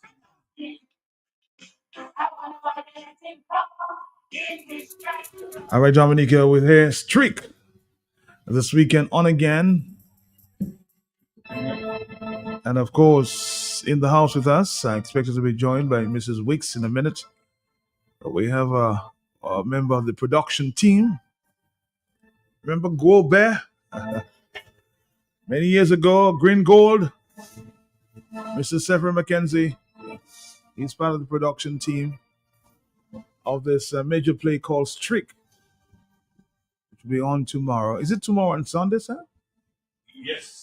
Tomorrow 22nd and Sunday the 23rd, which is actually Alwyn Bully's, would have been Alwyn Bully's 77th birthday, which is Sunday 23rd November. And all of this is in his honor. Yes, remembering the great Dominican and par excellence.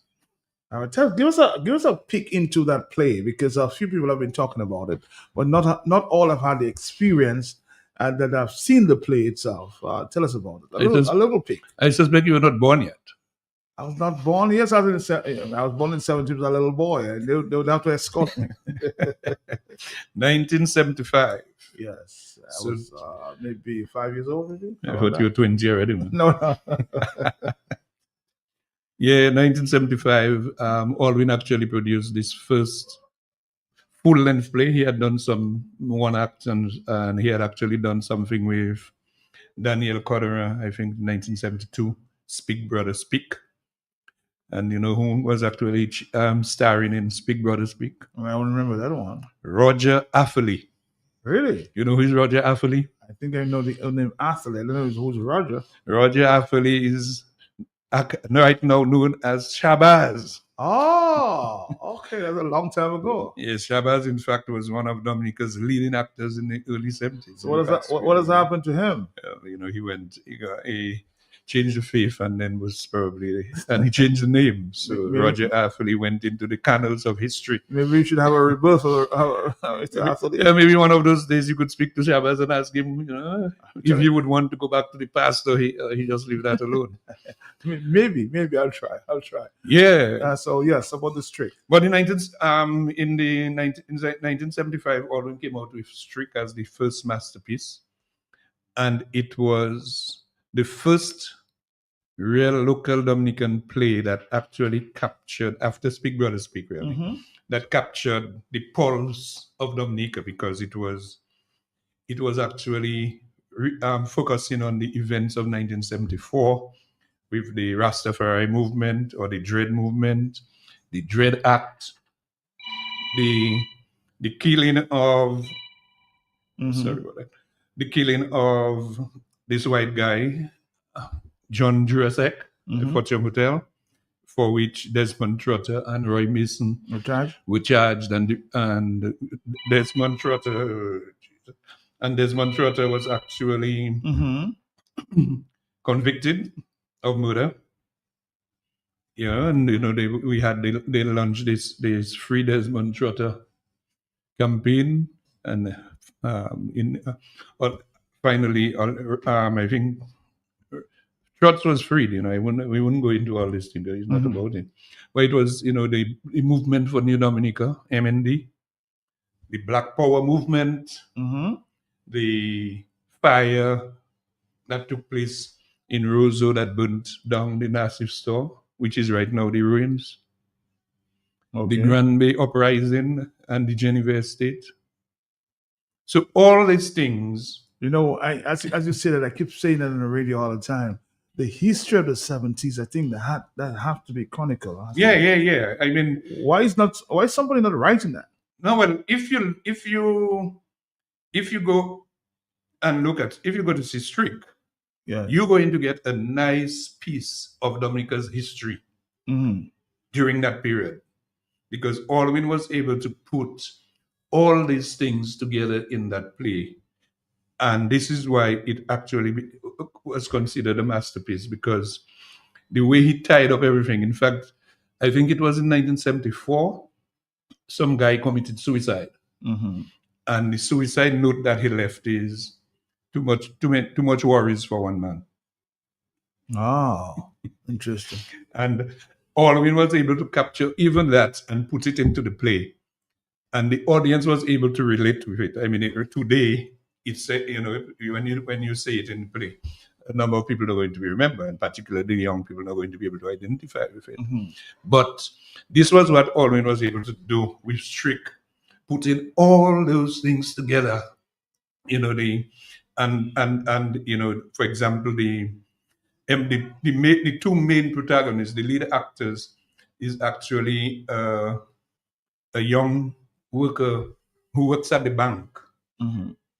And it was for the, you know, it was just about the end of the 60s, early 70s, that persons with the color of our skin, you know, would actually get jobs in the bank, because you had to be fair skin or light skin for you to work in this bank. And mulatto. Yeah, you know, Mike used to call it a different name, you know? But, you know, you have to be politically correct these days. All right. You know, so it also spoke about Dominica's statehood and, you know, the move towards independence, because we're talking about 1975. And so, you know, it's just so many things. And I think in trying to put all these things together, today, in 1975, when they did it, I mean, the play ran for over 3 hours and nobody said anything. They sat down, enjoyed the play, and I mean, called for anchor and anchor and anchor. And, you know, they just kept on repeating this play weekend after weekend, and they traveled to all parts of Dominica with it, and also some of the other Caribbean islands. So fast forward to 2025, the play was originally done at the St. Gerard's Hall. And we have to go back to the St. Gerard's Hall. But the conditions at the St. Gerard's Hall were worse or inferior to what it was in 1975. Because you can remember, if St. Gerard's Hall, they had actually converted it to the chapel, Catholic Church chapel.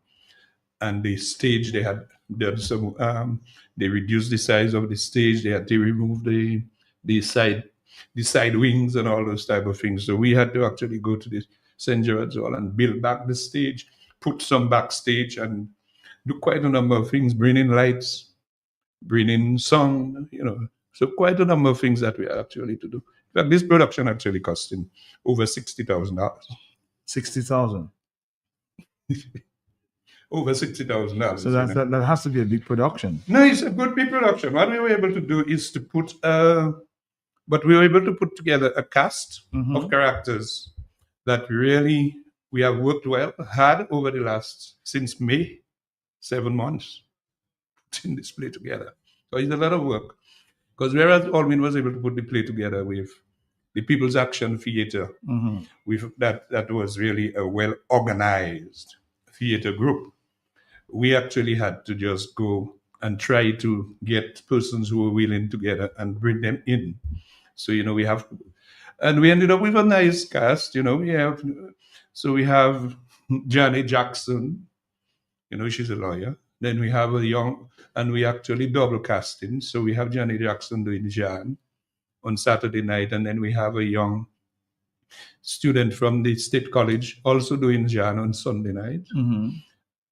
We have Chad Jamor doing Ken on Saturday night, and we have Sky Bully doing Ken on Sunday night.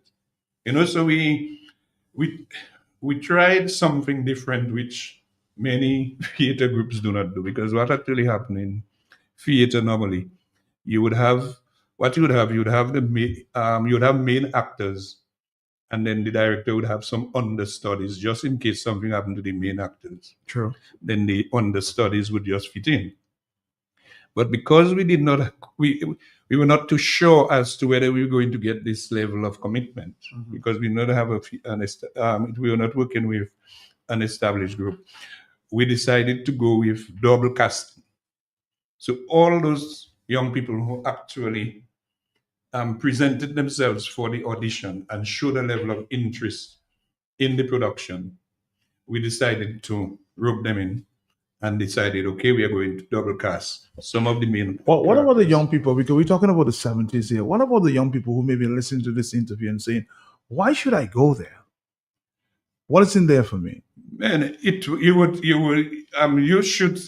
the young people would be able to do is to identify the level of consciousness that existed among the Dominican youths in 1975, or in the 70s, compared to the level of consciousness that exists now.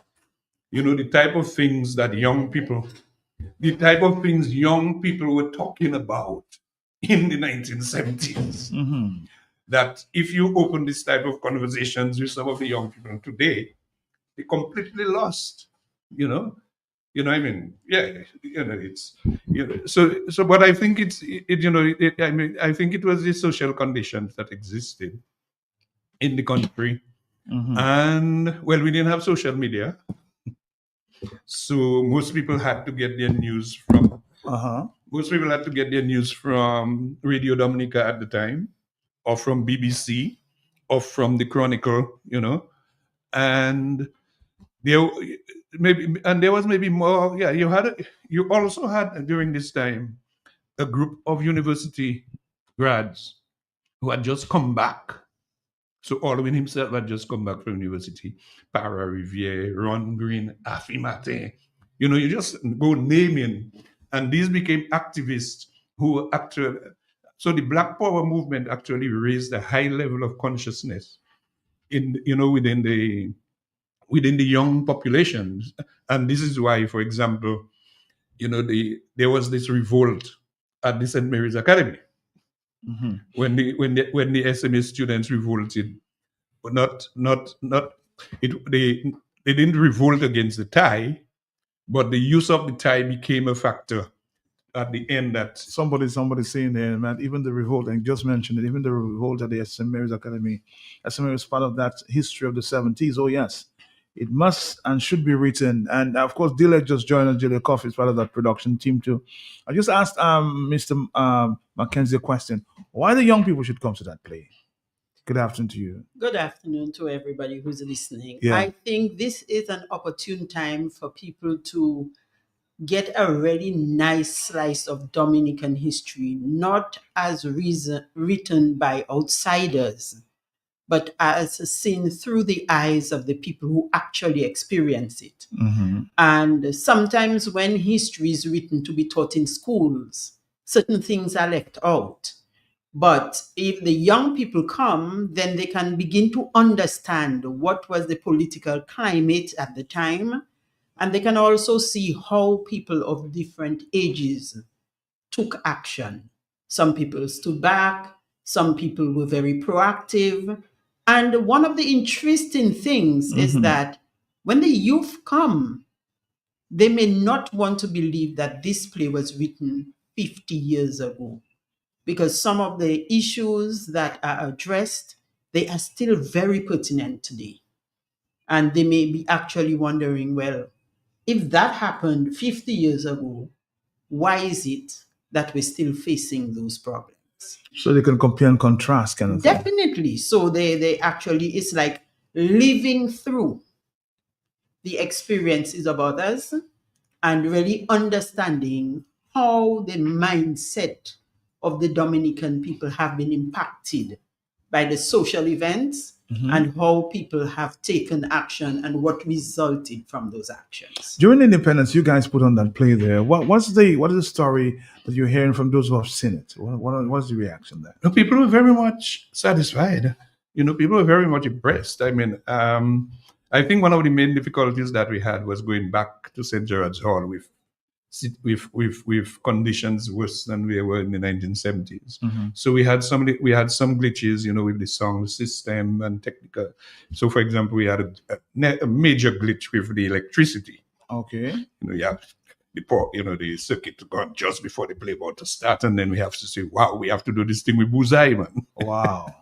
But then, And then, Mr. Mackenzie, you have the uncomfortable chairs. Oh, yeah. Because we do not have an auditorium. Then the chairs that are put in there for people were not the best for sitting through a full-length production. But the people who endured that, they were quite impressed. They looked at the budding talents of our young people, because many of the people who took part in this play, they were not even born yet when Strick was staged for the very first time. And yet still they were able to rise to the occasion, understand their parts, and do it well enough. There was one particular person who was actually a cast member in the original Strick. And he came in there to look at how the youngster who was playing that same role would do. And he was quite impressed with the young man.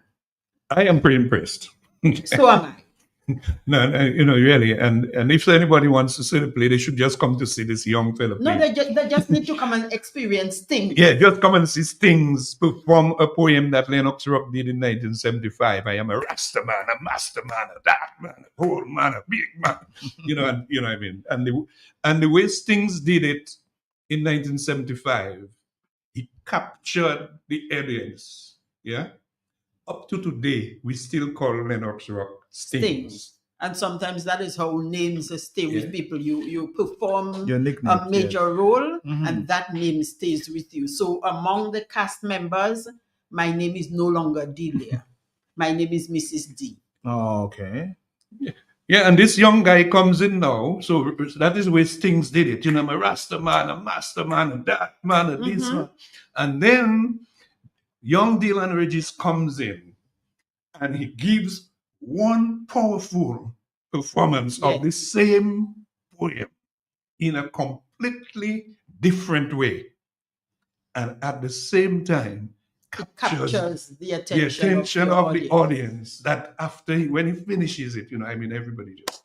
When he came to take his last bow, man, he got a standing ovation.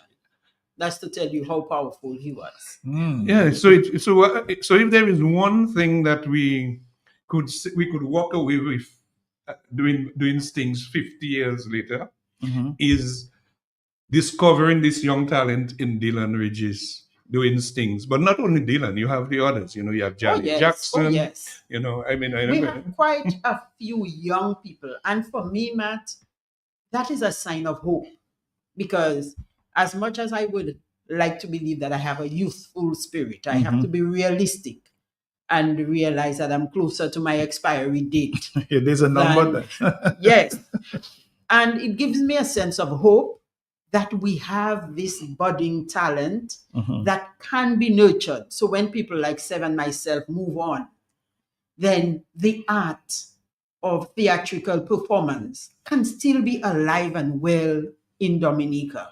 And once we have the space, then we can see, yes, we will have all of the other competing things, the television and this and that and so on. But there is a space for everything. Everything has its audience. And it would be sad for us to have an audience for drama and there is no drama. I underline the word space. And what's going on with the Aragon culture? Well, when you find out, you'll have to tell me.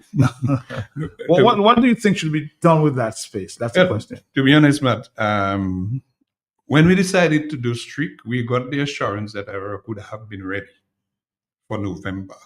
So we went ahead. Mhm. And even as late as the end of August, there was this big announcement that Arawak will be ready in September. And, we were really encouraged and looking forward. And then right mid-September, the bad news comes out that Arawak will not be ready for some time. And we've got to go to the St. Gerard's Hall because it was almost impossible to cancel. So it isn't a nice thing because we had to put in 10 times more effort And money. to go up with this production, So, this is why, the cost of the production, the cost of saying the show could not have been less than $75 because you can only sit in just about 300. So the cost is actually 75 as we speak. It is Yes, $75. $75. What we have actually done is there is a special concession that we are making for students. So the students, there is a concessionary price of $50 for students. But we So really can I become a student? Well, if you're a Well, student, you have to bring in your proof. idea, Bring your proof and you can pass. bring in your social security and your birth certificate. Somebody's asking the question. Ask your guests moving forward. What is the goal and objectives of the Alwyn Bully Foundation, and what kind of legacy should we want to see of Mr. Bully for the young people? Well, we do not have to go too far in trying to explain to people what Alwyn did for Dominica. Alwyn designed the flag. He came up with quite a number of productions to the extent that for the next 5 years, Matt, we're actually going to try to celebrate the 50th anniversary of Alwyn Bully's plays. So next year, if all goes well, God's willing, we may very well be doing Ruler in Iruna. That's 2026. That's 50 years of Ruler. In 2027, we have the 50th anniversary of two of Alwyn's plays, The Night Box and The Folk Nativity. And in 2028, we have P.O.P.O. And then we are not even going into Green Gold and Winds of Change and Jesus Christ Superstar and some of the other productions that day. But for the next 5 years, we may be, if we can muster the courage and the strength, we should be coming up with a production commemorating the 50th anniversary of Alwyn's Plays. Here's another question coming to you, man. Ask the guys if they are planning to have a digital production of the play or a live television production. It needs to be on screen for preservation, to be replayed in drama competition in schools across the island. Copies of the show can be sold. Another idea. Well, our publicity didn't touch this person apparently because the opening night on the 1st of November was actually we actually went pay-per-view on Multi Solutions. So it was actually pay-per-view. That persons could have actually log into Multi Solutions and see it. But we have a recording, and we actually go in, but we only have one recording. So we have the recording of the Sunday evening cast, of the Saturday evening cast. Yes. We do not have a recording of the Sunday evening cast. So this time around, we are going to do both making nights? preparations to have a recording of both nights again. But will it be available No, on it won't be. internet this time? No, it won't be pay-per-view. Not this time. Somebody's saying, just to add to the discussion, we don't have too much time. Iraq will not be ready until the place is a mess and all the electricals and plumbing have to be redone. Government keeps lying about the whole project and something has to be done. Yeah, Well, it doesn't necessarily have to be Arawak, Mark. It could be somewhere else. We just need to have a space that is conducive for this. So yes, Arawak may have problems, but government needs to understand that a space needs to be created for that kind of production. It is not one of those wash your food and come kind of things. There are certain things Should I conclude and somebody might suggest that they don't care? I wouldn't want to say that because I don't really know what's going on in people's heads. Okay. But maybe they do not understand the importance of this in the way it can impact people and touch lives and carry on our legacy. So maybe now that we've spoken a little bit about it, then maybe they might be more enlightened. Let's take off a call just before we run out this afternoon. Hello, talk to me quickly. Matt and your guest, good afternoon. Good afternoon to you. Hello. Yes, good afternoon. Yes. I can give you all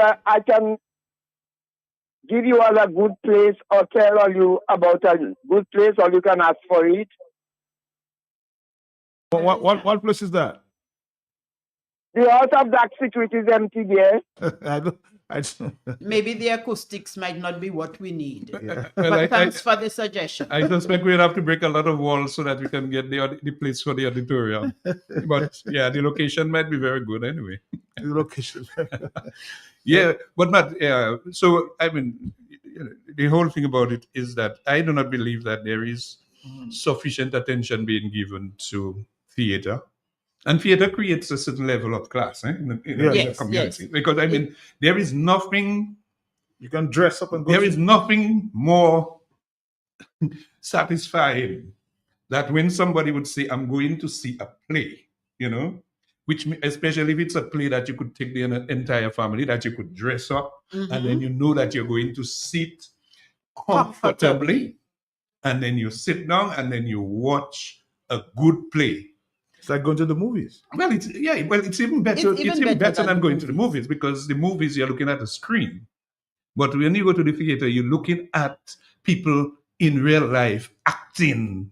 That they could then, when they take the final bow, that you could go and you could actually you could interact go to with them and say, you did a You good can job. touch them. You can feel it. Yes. And then, the kind of discipline that just being involved in such activities can instill in the actors and actresses and the production hands. You gain valuable skills that can last you a lifetime. So, I mean, there is actually no downside to being involved in theater arts. And this is what we need to encourage, because too often we cry about our young people getting involved in all sorts of things. But here you have something wholesome that our youth and even our older folk can get involved in. So we need to encourage that and create an enabling environment, create the space, create the resources so that this can be done and the entire Dominican populace can benefit from it. Because street should not be a Roseau thing. Street should be able to travel to the communities where people are unable to come into town to see it. But the things have to be put in order so that it's not too costly. And you have another chance tomorrow on Sunday. In 1975, for example, I mean, we could take Strict to RBD Cinema in Portsmouth. We could also go to the youth camp at Londonderry and go to some other villages. Today, 50 years later, none of these spaces don't exist. So we can, which is why and it's a good thing we mention it, because we have been getting a lot of calls from persons in the community asking whether we'll be coming out. We cannot go out in the communities to perform because the set itself is complicated and very expensive. And there are not facilities in the communities to be able to do the play. So one of the things that we are trying to encourage people to do is, if they can organize themselves in groups of 10, we will give them concessionary prices on the tickets, and arrange with a bus driver. And if they come with more than just about 10 or more, we will arrange a free ticket for the bus driver himself, and then they could come down to see the play tomorrow or on Sunday. On Sunday we start at 7:00. On Saturday we start at 8. On Saturday we start at 8. Yes. Yeah, and the reason why we start at 7 on Sunday is because we have some students of the State College, and some of them are having their projects. So, and we also want school children, to come in to see the play. But then what I would also say, Mr. Mackenzie, there are some students who would love to be able to see the play because they actually study in theater arts at school. But because of the economic climate, their parents cannot pay.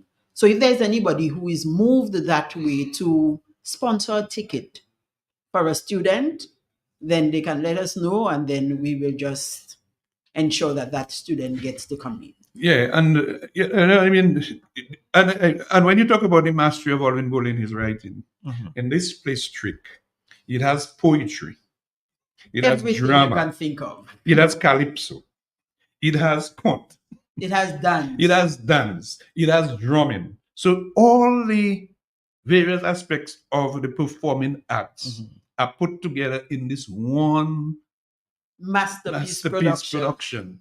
And and I think we have succeeded well in getting the actors to deliver. And this was about me. This was my main personally. That was my main preoccupation. That we know that the script was a good script, but were we going to able to get the actors to deliver? And I must say that I'm very much satisfied that they have actually delivered, as we have seen in the first two performances, and that's why we have in the encore performances. And unfortunately, we are only going to have it tomorrow night and on Sunday before the curtains come down. I want to say thank you for coming in this afternoon. Any final comments before you go? Because we have to wrap it up. Yeah, well, for me, I'll just tell people, look, watch me. Theater is alive. We have quite a bit of talent in there. The 50th anniversary of Strick, the masterpiece of Alwyn Bully, is something that they should not miss. Come and see what Dominica was going through in the 1970s, particularly 1974, 1975. Yeah, if you want a piece of living history, come to see Strick, and then you will be able to identify with it. In fact, just before we go mad, there is this piece I want to inject with you. In 1970s, about that time, Kung Fu had actually taken over. It was just Chinese Kung Fu. And Alwyn made a statement in this play so prophetic as to why the Chinese were actually introducing Kung Fu in all these islands in the cinema, getting people to go and see. And for you to get a piece of it, you should come to see the play and to hear what Alwyn Bully had to wrote about in 1975 with regards to the penetration of the Chinese in 1975 in those islands. Delia? What I would say is, let it not be said that Dominica is one of those countries that doesn't appreciate her own. So let us all come out and show the family of Dr. Alwyn Bully, the late Dr. Alwyn Bully, that we do appreciate all that he has done for Dominica, and let us maintain his legacy so that all time that the flag of Dominica is flying, we will remember and we will cherish the memory of Dr. Alwyn Bully. Folks, it was a pleasure. I think I'll talk to you again, guys, tomorrow. Maybe another group, but we'll be here tomorrow. Yeah, and I think maybe we'll offer 1 or 2 tickets to lucky people. Thank you. Thank you. Bye-bye.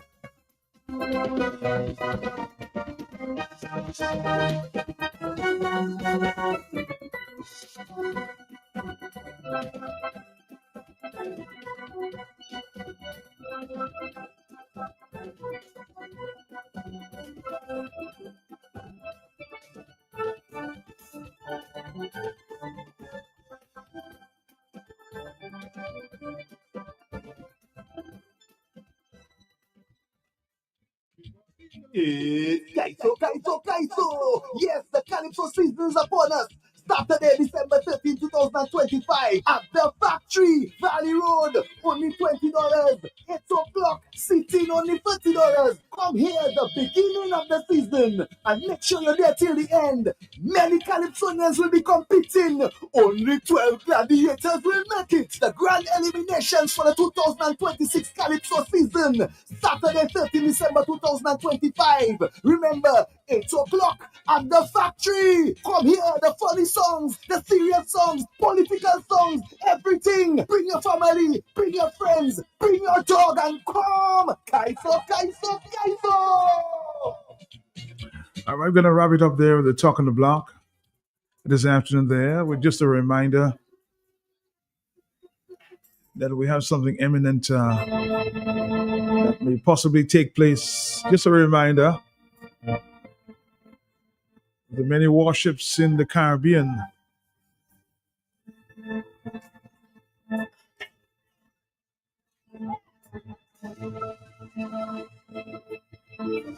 The question is,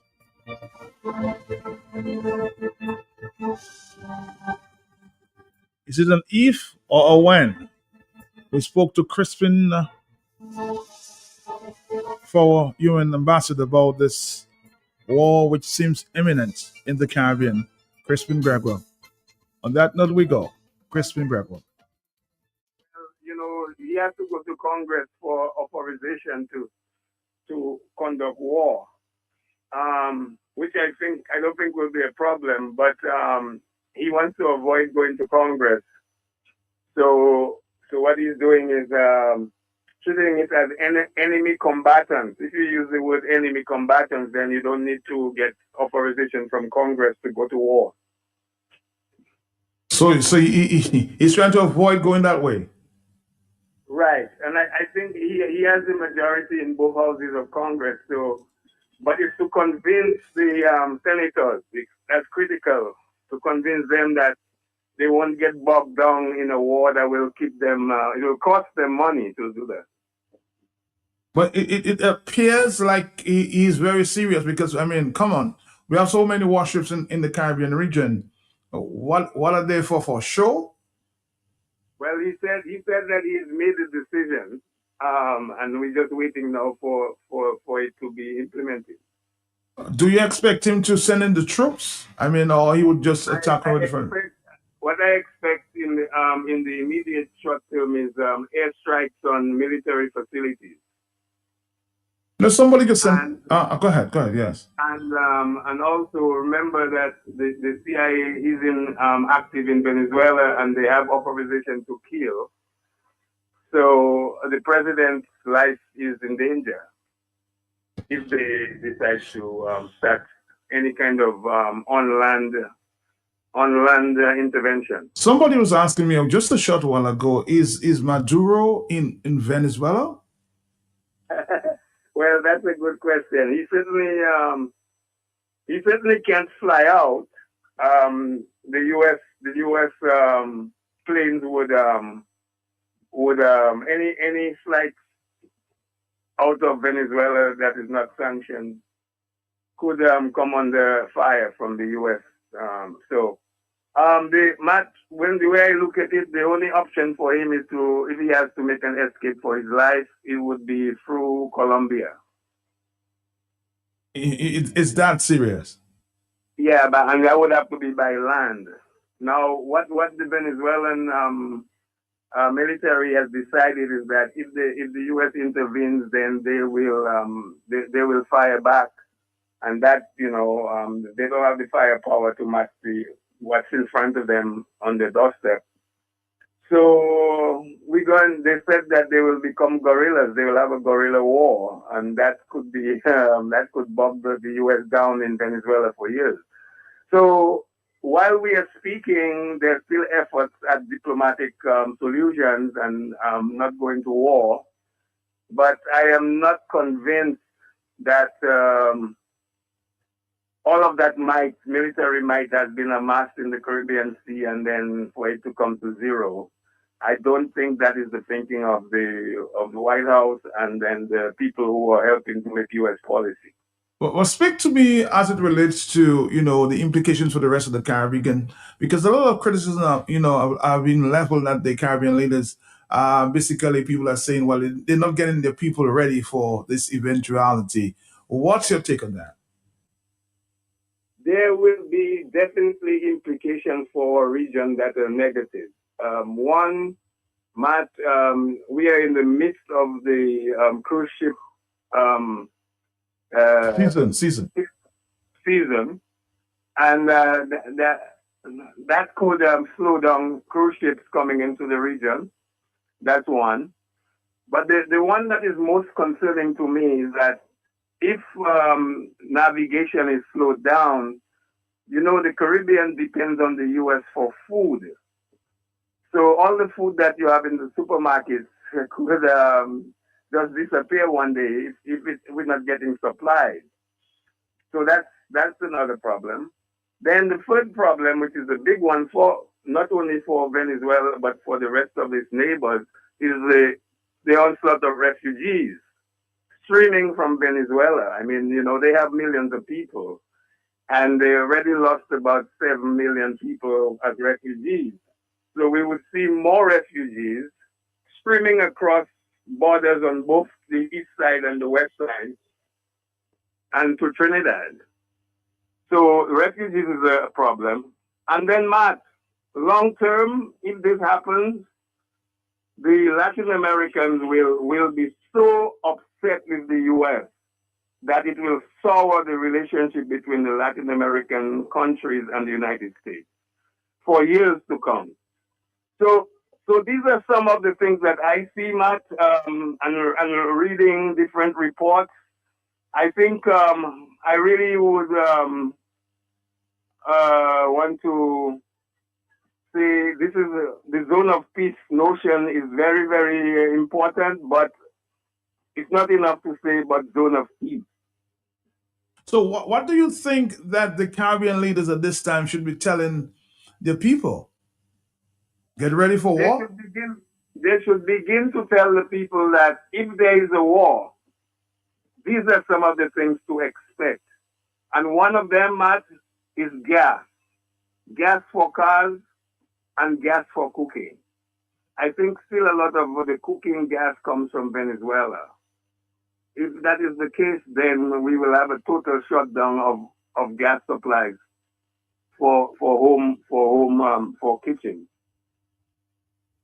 So you're saying, Crispin, from your knowledge there, that we should, almost like a hurricane, be prepared for any eventuality there.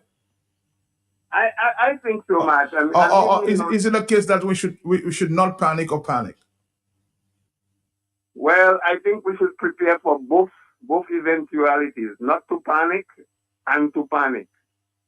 And if the governments are not in that mode, I think they will be in serious problems.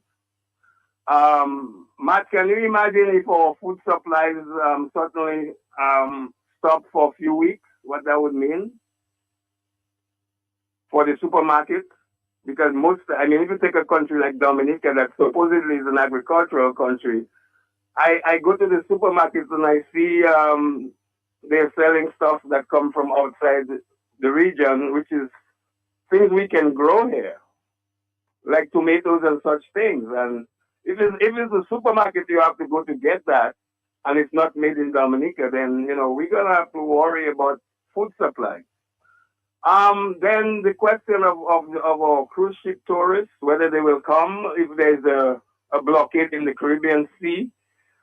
Matt, as the more I think about this, what concerns me is what the U.S. will do after Venezuela. Will they turn their guns on Cuba? That conversation is going on in Washington.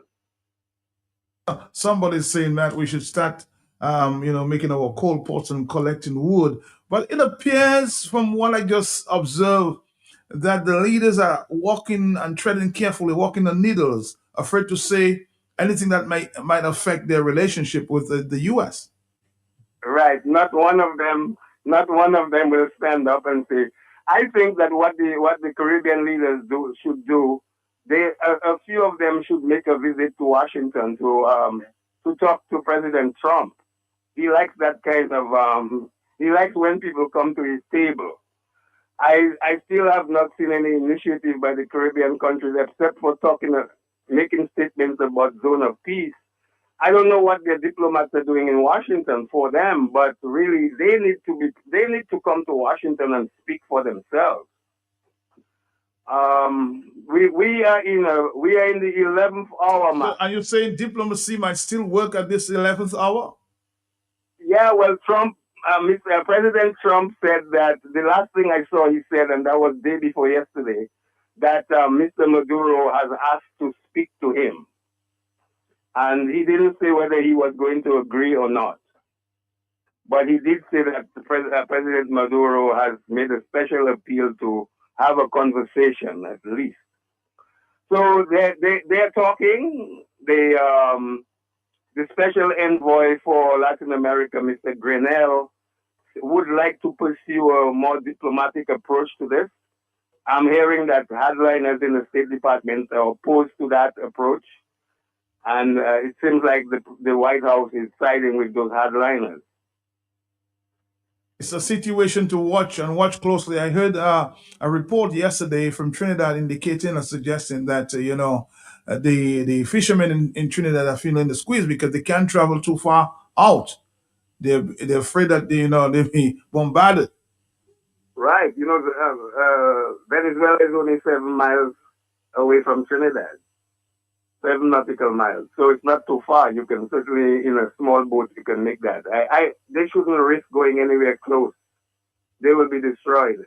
And you know, Matt, there's a whole discussion going on in the U.S. as to whether it's legal for the president and the U.S. Navy to destroy ships that they don't even know who is on board, when they could simply just encircle the ships in the sea because they have enough warships there to stop any boat. But they're not doing that. They're just determining that any boat that comes, there's a drug boat and they're going to destroy it. And they feel that they can get away under U.S. law by doing that. Under international law, there might be some issues. But, you know, Matt, the problem with international law is one of enforcement. Yes, there are these international laws, but who's going to force the U.S. to yield to what the law says? There's no one country on earth that can do that. So I always say in international politics, might is right. The U.S. has that might, and they will use their might when they need to use it in their interest. Because I'm quoting a CBS interview there. When asked by a CBS News whether the United States is headed to war with Venezuela, Mr. Trump said on Sunday, I doubt it. I don't think so, but they have been treating us very badly, not only on drugs. He repeated his unsupported allegation that Mr. Maduro opened his prisons and mental institutions and sent, all his gang members to the United States, a charge Mr. Trump has made since his campaign. It also continues that asked whether Maduro days and the president of Venezuela, his days are numbered, and Mr. Trump said yes. So he's basically thinking that, the days for Maduro is drawing near. Yeah, you see, Mr. Trump, sometimes he blows hot and cold, but you have to know what you're doing is you're dissecting the consistent things that he's saying, that it doesn't change. You see where he said that Maduro's days are numbered? Yes. That should tell you what his thinking is. That alone should tell you what his thinking is. So sometimes he when he talks to journalists, he doesn't give the full picture. He's a guy who wants you to keep coming back to him for questions and answers. So, but if you've been following him long enough, you will know the things that's there to him. And one of the things that's there to him is that they would like to bring an end to this government in Venezuela. Remember, in the first term, he did plan a military intervention into Venezuela, but he ran out of time. This time, he's doing it at the beginning of his presidency, and he has a lot of time. Now, they definitely after the U.S., the Venezuelan oil, but Venezuela has other resources that are important. One of them is lithium. The other one is iron ore. The third one is copper. They have all of these free minerals, and they have other rare earths. I've been telling you, Matt, before about this rare earths. The competition between the powers has now shifted to the arena of rare earths. So whoever controls the most rare earth has the capability to build sophisticated new missiles that we have not even seen yet.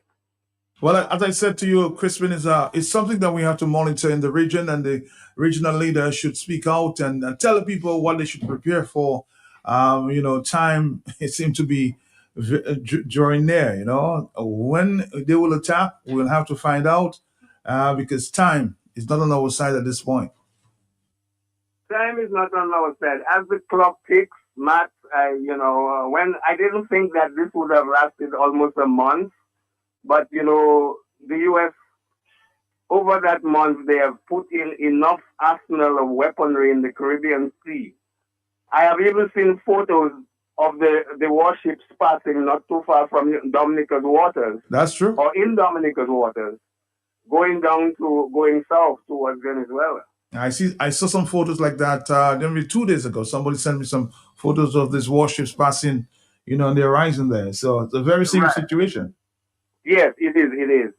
They're saying that since that is the largest buildup of U.S. Military forces in the region since 1989 when they invaded Panama. Again.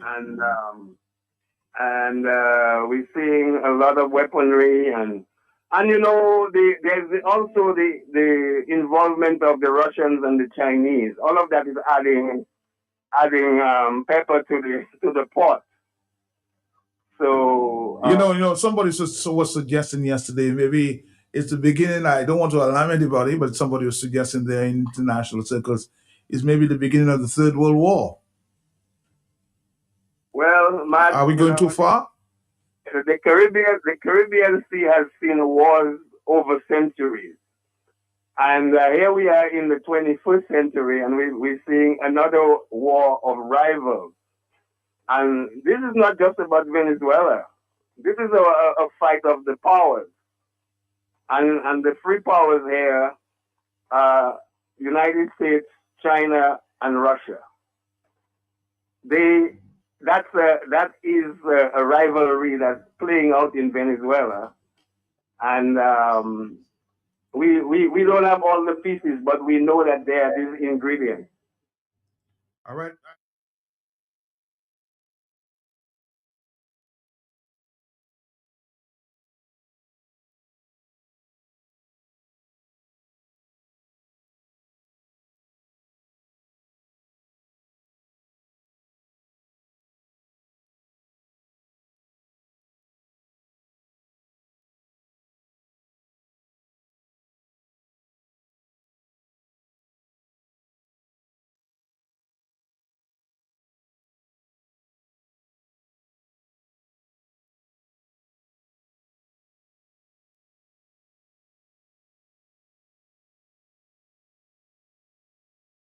Go for liftoff in T-minus 30.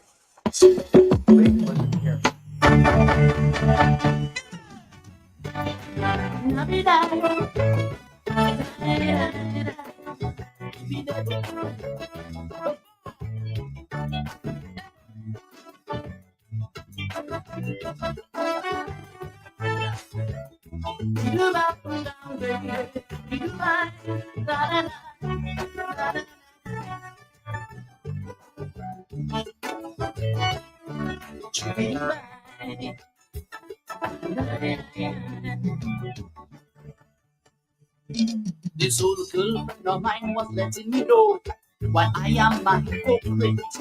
From where all you fellas take calypso, and look where all you bring it. From a human rights champion to a defender of what we know to be wrong.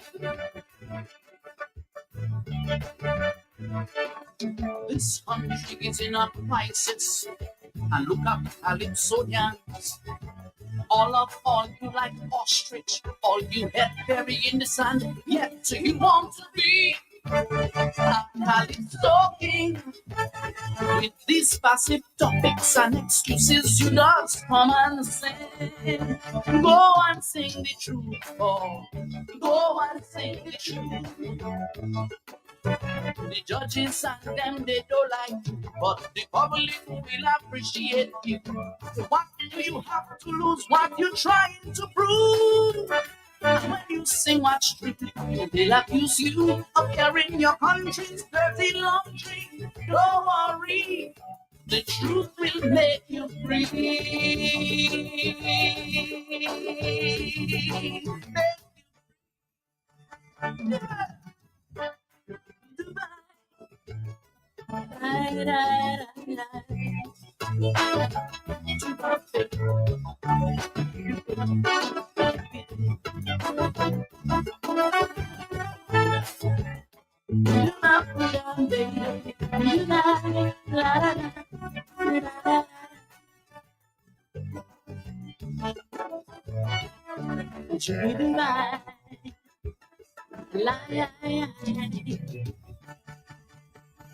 All you not giving back to the public like the public can afford it.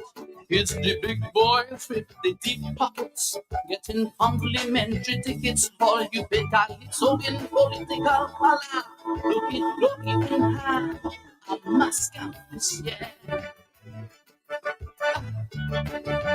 Some will call you on the radio playing not one calypso, just spreading false propaganda and creating robo. I will go insane if I hear the name of Thompson Fountain calling up Clinton again. Go and sing the truth, oh, go and sing the truth. Yes, two-man tie in a final show. They say break the tie, the chief judge say no. All you compromising the integrity of the show. When you sing what's true, they'll accuse you of betraying the fraternity. No worry, Bob, the truth will make you free.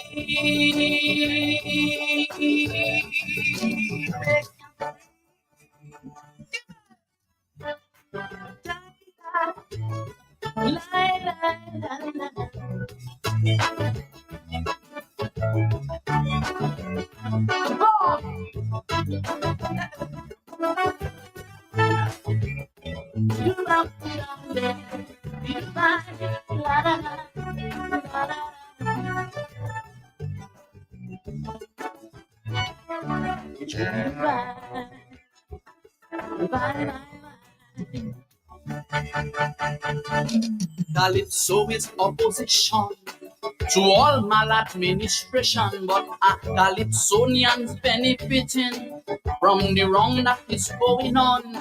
Hand in hand with the Arab preacher man on the air, preaching hate and division. As for you, Mr. Bob, I want to know what you're getting from it. Are you seeking a job? Or did your child get a scholarship? I wanted to curse the woman, but I used my hand. I turned and walked away with my tail between my legs, and she said, go and sing the truth, Bob. Go and sing the truth. Some judges may victimize you, but deep inside they're respecting you. So what do you have to lose? What you're trying to prove? And when you sing what's true, they'll accuse you of supporting you, WP. Don't worry, Bobby, the truth will make you free. Make you free. Hey.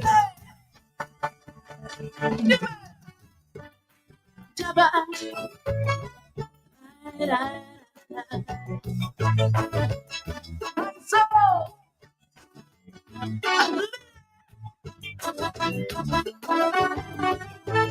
the ball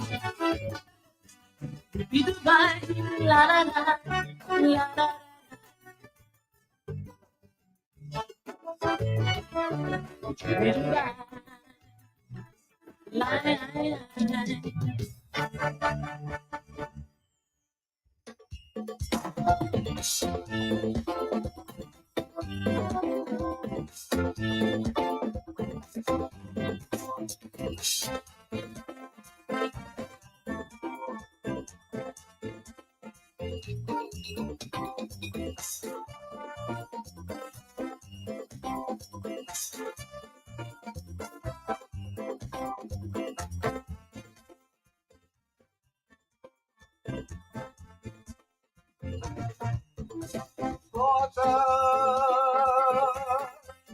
I see your shoulders down. Sister, you're looking so withdrawn. It's that you wanted to achieve. Destroy homes and family, don't let us succeed.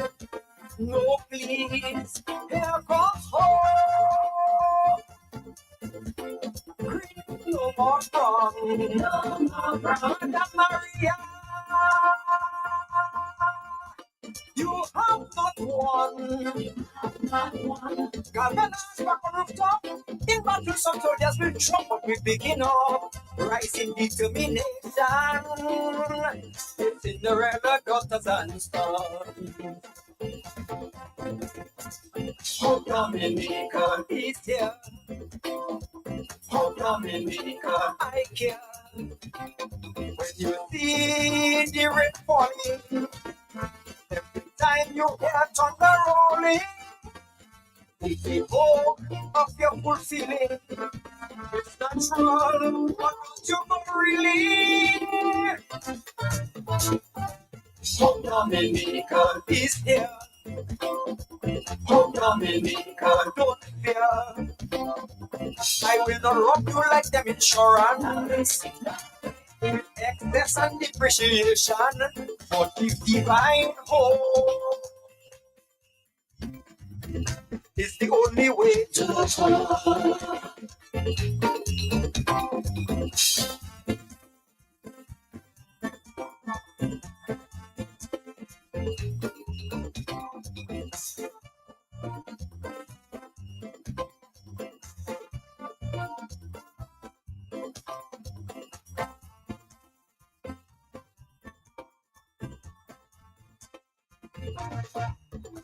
Mother,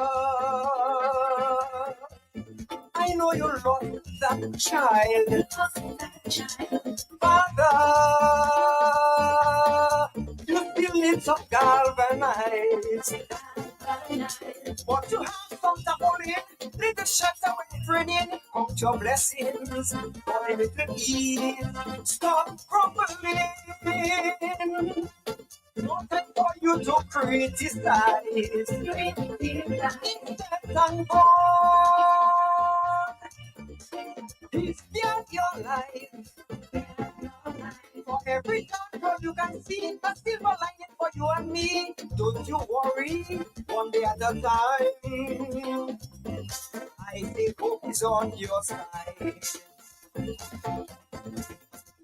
Hope Dominica is here. Hope Dominica, I care.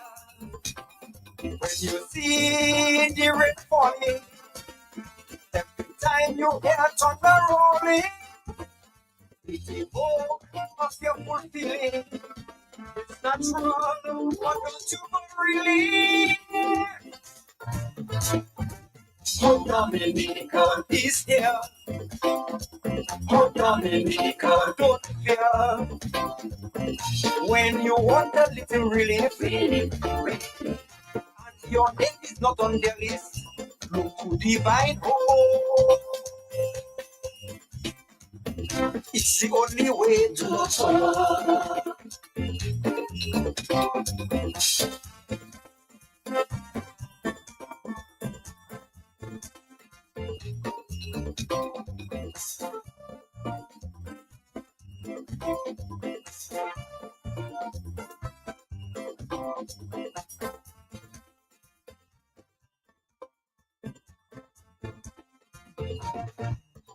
My people, really all is not lost. So run away. Breathing from the shock. But like Jack holding my own chip, we ain't going down the cliff of no return to depression and grief. We have to turn a new leaf. Building hope for governance, a paradigm shift. Get us, don't cry, die. Wipe away us, we be nice. Take flight, and I'm sure we can soar to greater heights. Hope Dominica is here. Hope Dominica, I care. When you see the rain falling, every time you hear thunder rolling, it's evoke of your fulfilling. It's natural, but don't you know really? Hope Dominica is here. Hope Dominica, don't fear. No line of routine or curfew. Every man will surely get his due. 'Cause divine hope is the only hope.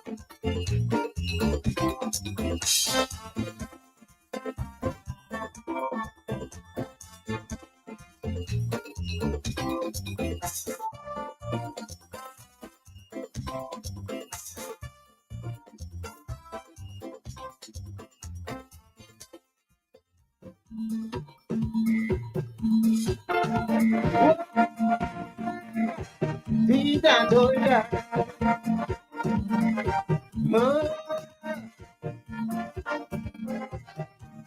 I am again.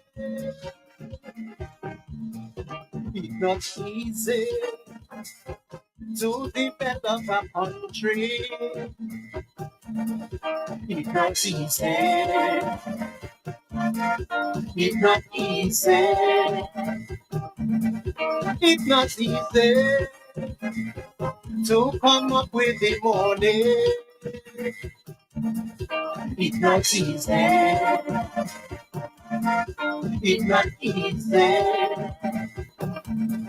to create a path to prosperity. Some will always strive as she may push. It's not easy in this economy.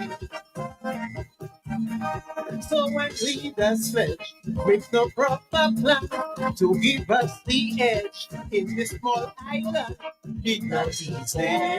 It's not easy. We don't ask for money. But when a few benefiting, one side getting everything, that is a problem. A problem. When it's not shared to all you see, all get spread in the money, that is a problem. A big problem. Some say they're selling our birthright.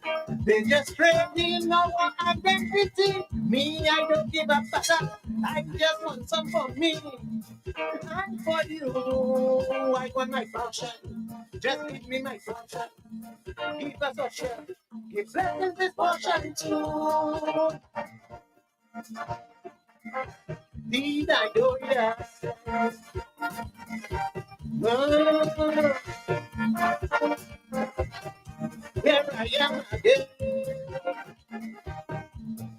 It's not easy when leaders in the Caribbean aggressively just passport money. It's not easy when that is the only option. It's not easy. It's not easy. We all want the aid to move progressively, but we must protect our integrity. It's not easy, but that's the reality.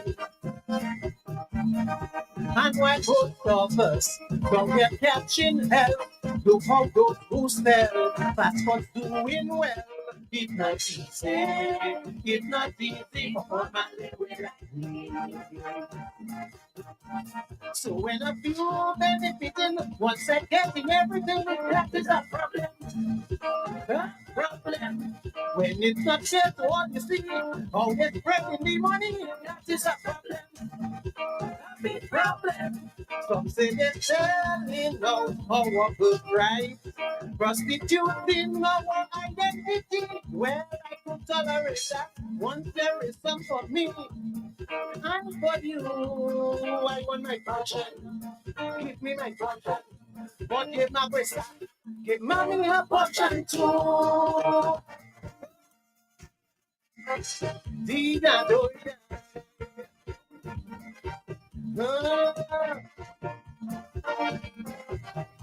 Here I am again. It's not easy with all the reports emerging. It's not easy. It's not easy. It's not easy. All the bad name we get it. It's not easy. It's not easy. About passport things, shady diplomats, and the shocking bills of would-be criminals. It's not easy to fight it globally. With program ambassadors like Mama Quakey, the world watching us more critically. It's not easy. It's not easy for citizens like me. So when a few benefiting, one that getting everything, that is a problem. A problem. When it's not just what you see, or get spending the money, that is a problem. A big problem. Some say they're selling out our good rights, contaminating our identity. If I must tolerate that, there should be some for me and for you. I want my passion. Just give me my passion. Don't they make it fair? Give Lennox his portion too. I want my passion. Just give me my passion. If he don't already have, give Papa his portion too.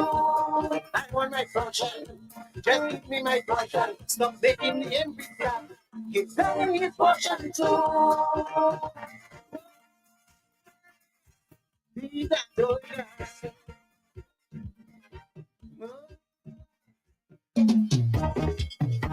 Whoa.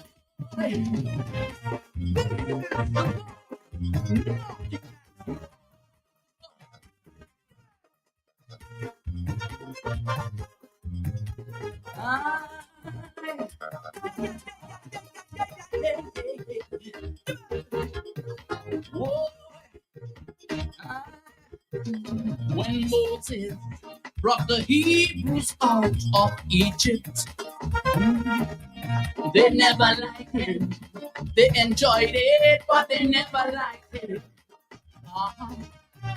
When Martin Luther King brought them freedom, some never liked him.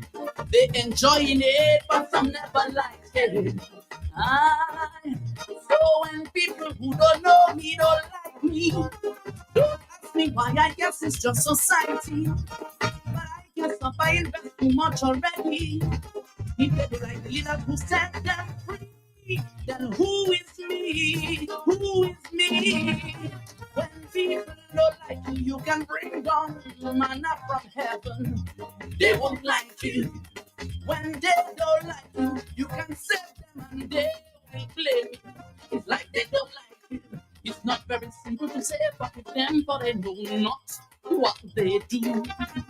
Whoa, take it from me. Your life is blue. It's not easy. Who feels it no?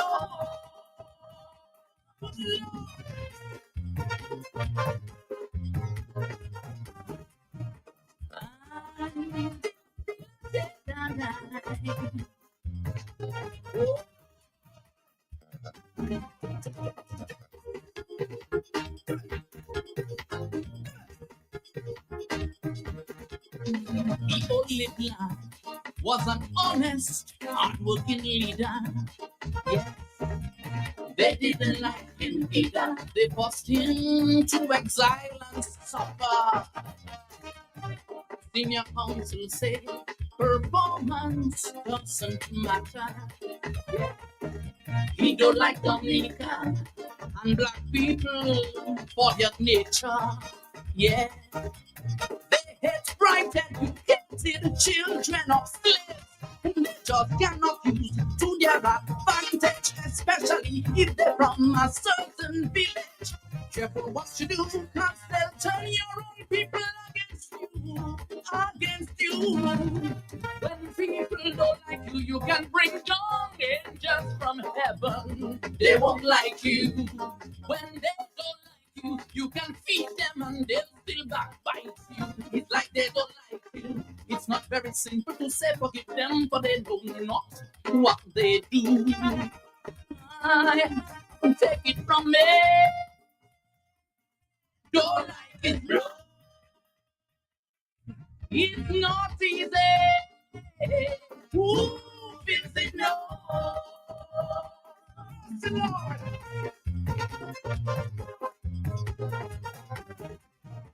Oh.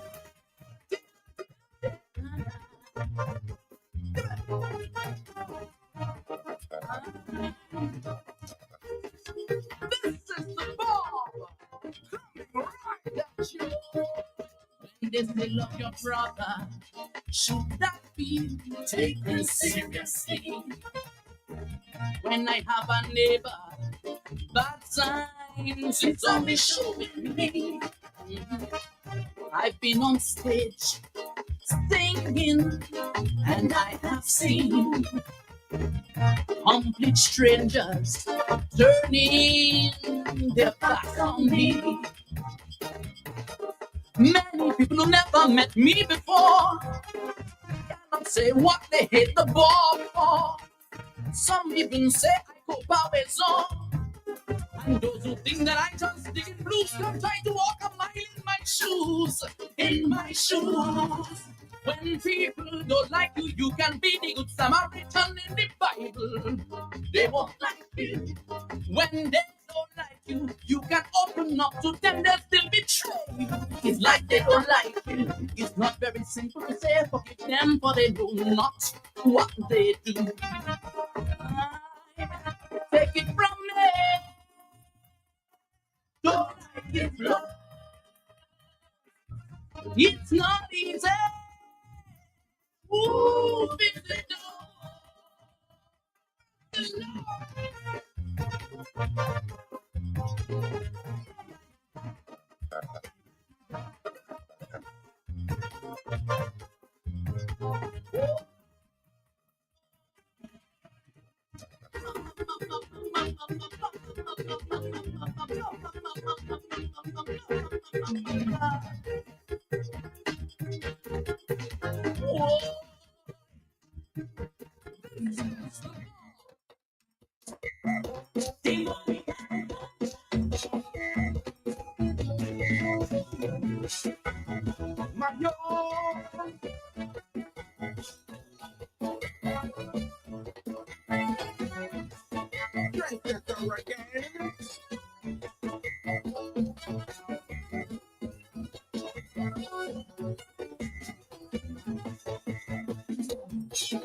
Once upon a time, I was proud of my land. Proclaim without right, Dominica was the best. Since the hurricane, I don't feel the same. I was shocked to see Christians and ungodly looking together in the city. The money can, don't be ashamed, the money can. Answer to your name, the generator, bring it back. The refrigerator, bring it back. The food you can eat, but as the unit, what you doing with it? The money can. Them public servants, the money can. Who pull up minivans, can look at Jamaican soldier. She could be on social media. Mayo, gentlemen again. Look at them. Got them, yo.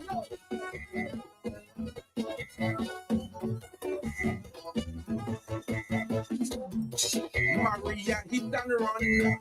She knocked the country down. Attack, gender and beauty. Look at how we take her. We don't let it forget Bible. On pulpit them hide, but Maria decide. Give him a green pride. The money can. Don't be ashamed, the money can. Answer to your name. The washing machine will bring it back. The coffee machine will bring it back. The food you can eat, but if the unit, what you doing with it? The money can. Them civil servants, the money can. Who pull up minivans, can lose a Jamaican soldier. She could be there on social media. Mayo, ancestor again. Look at them. Gather yo.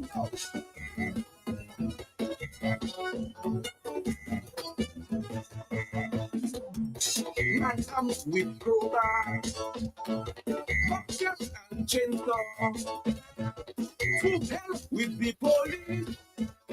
They can't touching up this place. Employees who forget loyalty. Police who forget duty. City full of garbage. Users on rampage. All the young underage. The money gang. Don't be ashamed, the money gang. Answer to your name. The barbecue grill, bring it back. The solar panel, bring it back. The food you can eat. What else do you need? What you doing with it? The money gang. Them public servants, the money gang. Who full of minivans. Young loser Jamaican soldiers. She could be dead on social media. Ayo, trendsetter again. Look at them. Yeah, yo.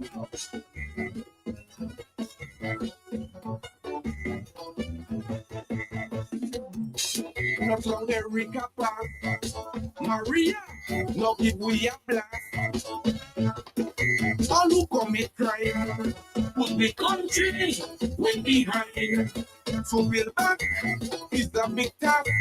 Little favor, I must ask. Before you go pray in church on Sunday, who go there? Men the way.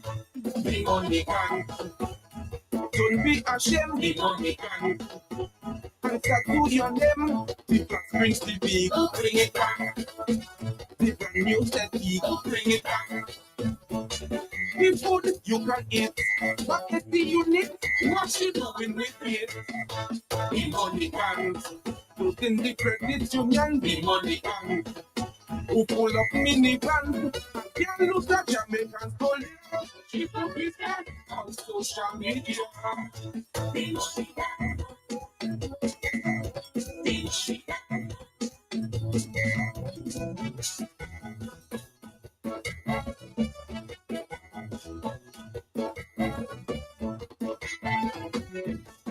Look at them. Got it, yo. Set them away.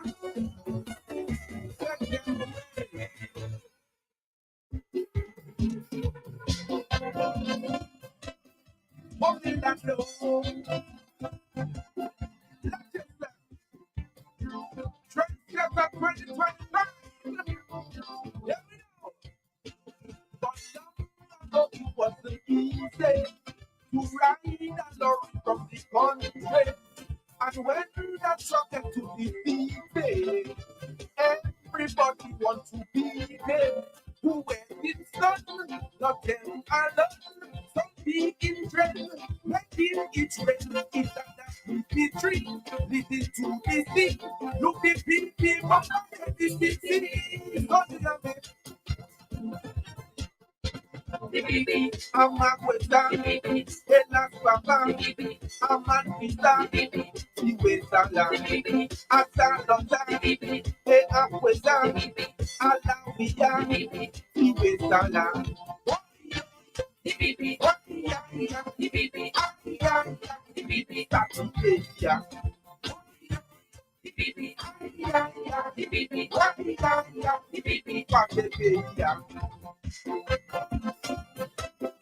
Open that door. Let's it down. Let it go. The people migrate from the country and elsewhere right there in the city. So my brother, it's not easy. The bank would kill anybody. It makes like I don't know why. The people then just not listen.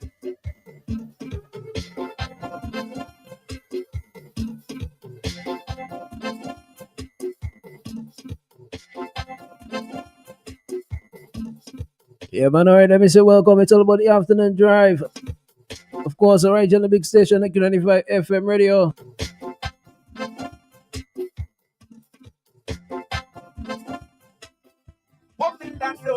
I'll keep you guys coming until about the 5.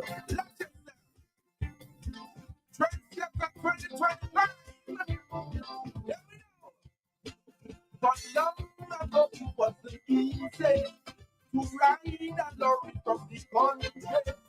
And when that truck to the DJ, everybody wants to be there.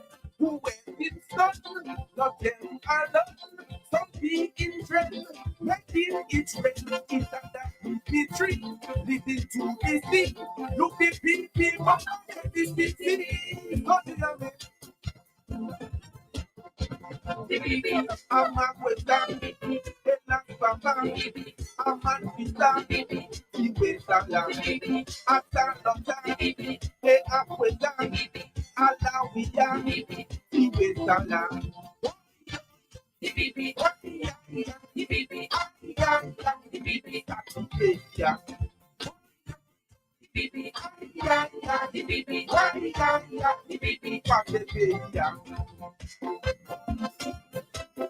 What will I know? Let it down. Let it go. The people migrate from the country and elsewhere right there in the city. So my brother, things not easy. The back put with everybody. It makes me high. I don't know why. The people said, just listen. Peter Brown, he would know of God. If he had said we be from the cross. I'm a cuesta, en la papa, I'm a pista, y cuesta la, hasta nota, e a cuesta, a la villa, y cuesta la.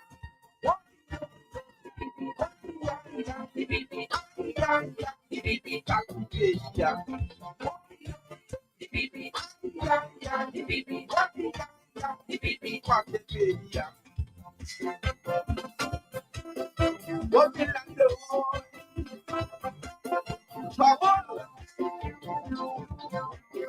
Shout it.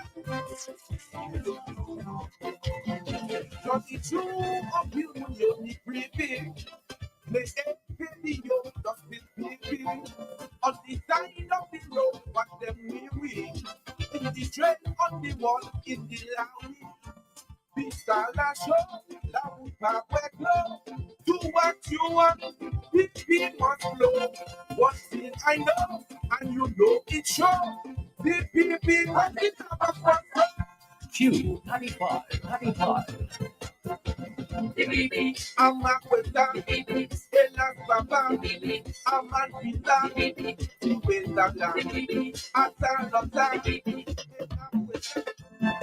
All right. Waterman and Silver tonight.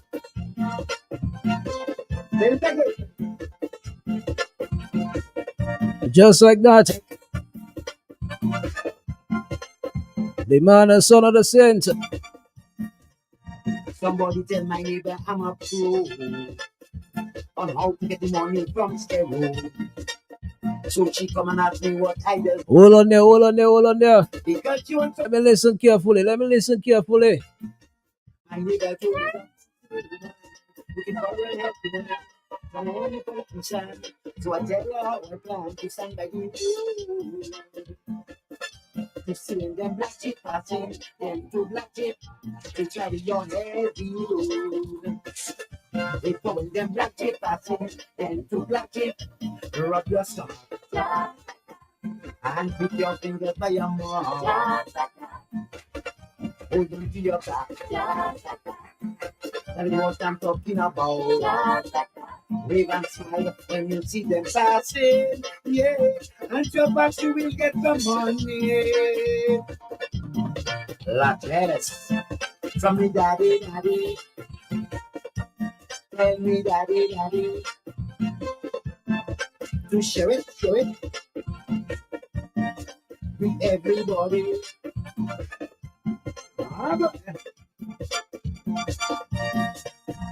And so I did the politician bureau.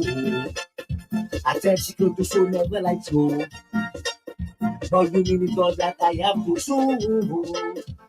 I tell her yes, I just do it too. I'm a progressive young man.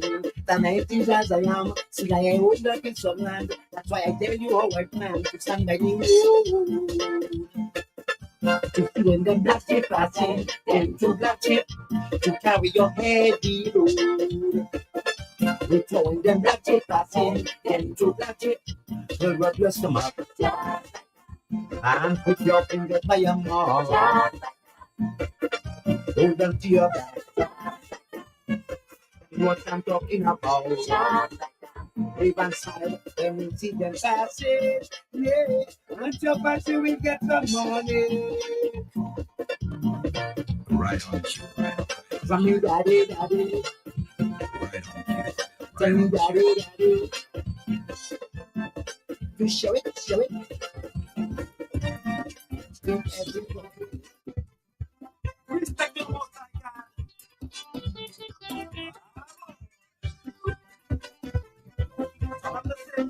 Again.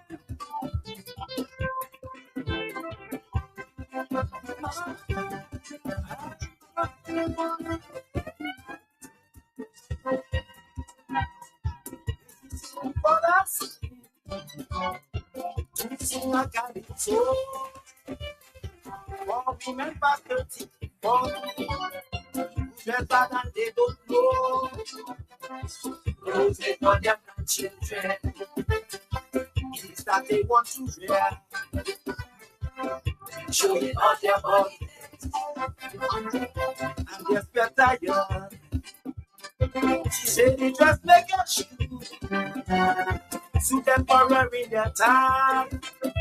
For someone to look like them box of food.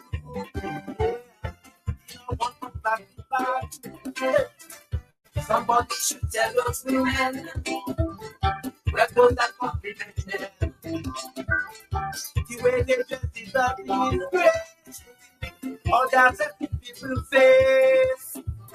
They take daddy, oh, sexy, body like that, bottle, but they can't be like a model. They take daddy, oh, sexy, body like that, bottle, but they can't be like a model. Mama, hey, mama.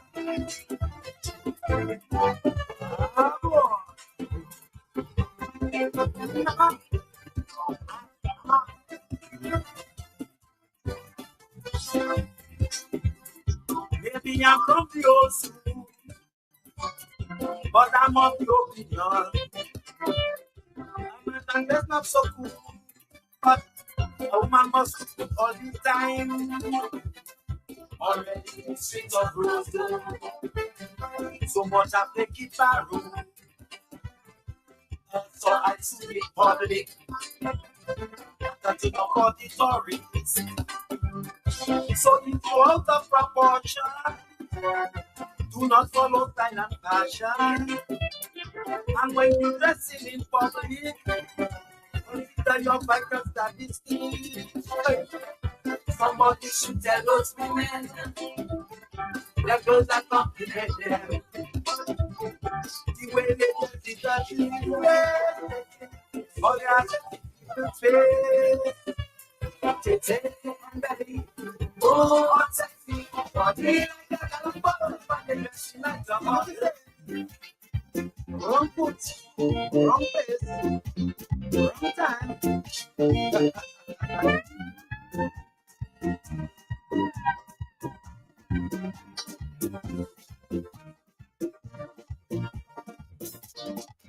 Here in my country, we are all at sea. Let me tell you how I feel. See if you feeling like me. Sometimes I don't feel to run. Nothing ain't working for me. Don't want to know what I'm doing wrong. So I am I so already. I got my right foot in my left shoe. All my back foot in the wrong hole. Now I got my left foot in the wrong shoe. Like I bucket a bubble hole. I just like it, mama. I just like it, Sean. I put in my part for my country. And I work in hard all day, all night. and all things working right.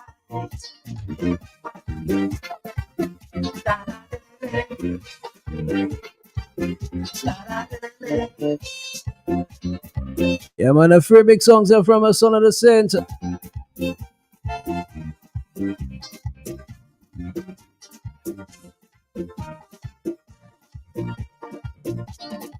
My neighbors close by, showing signs of prosperity.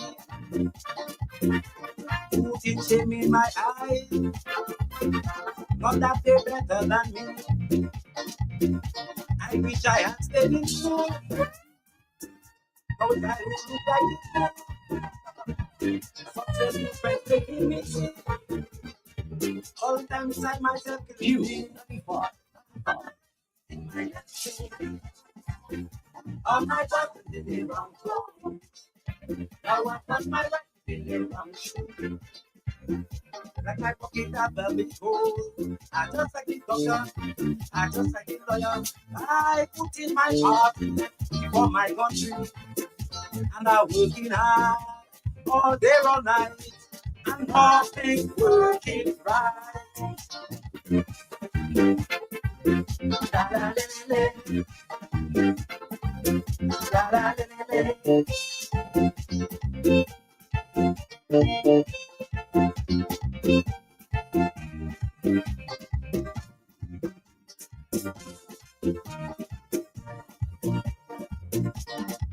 I'm not even sure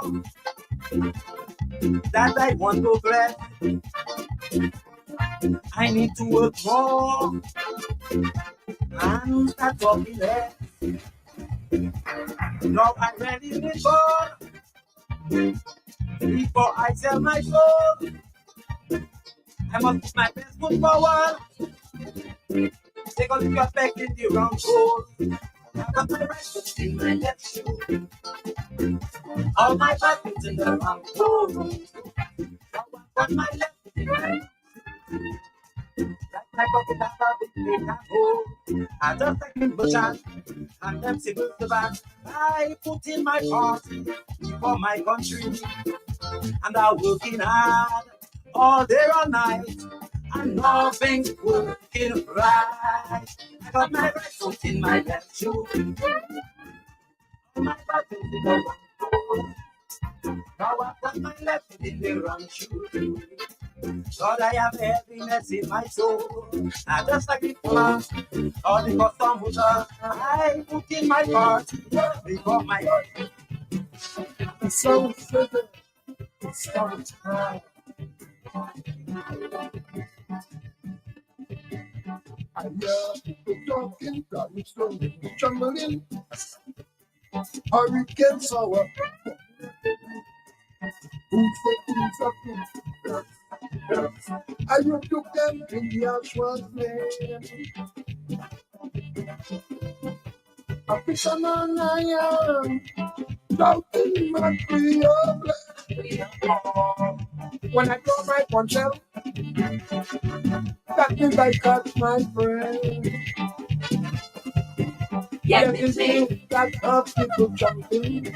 Yes, it's me that have people whining. That fisherman that have trouble coming. The road match king himself was also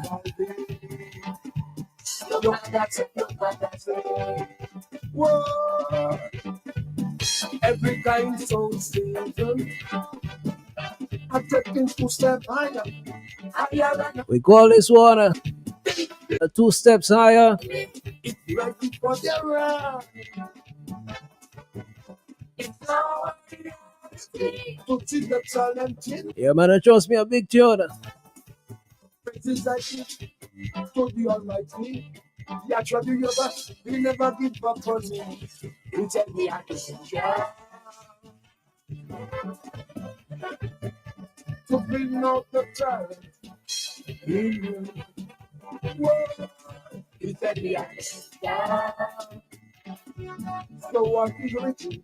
Let it be. Let it be. Let it be.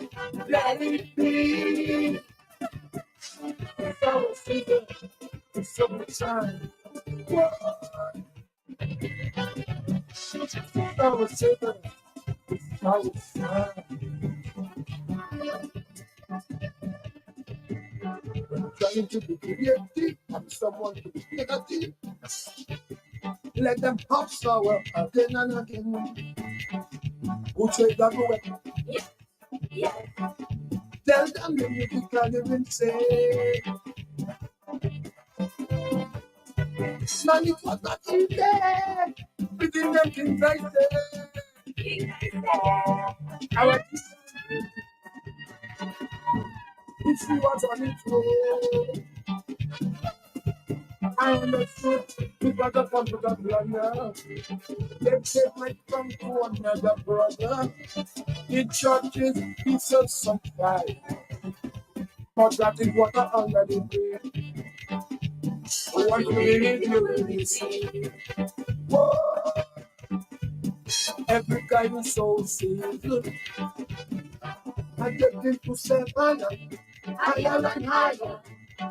These people never stop in me. It's ready for their run. It's our reality. To see the talent in me. Praises I give to the Almighty. The actual yourself, you never. He said me I go to bring out the challenge. He said me I go. So what is written? Let it be, let it be, let it be, let it be. So the singer, summertime. Whoa. So the singer, summertime.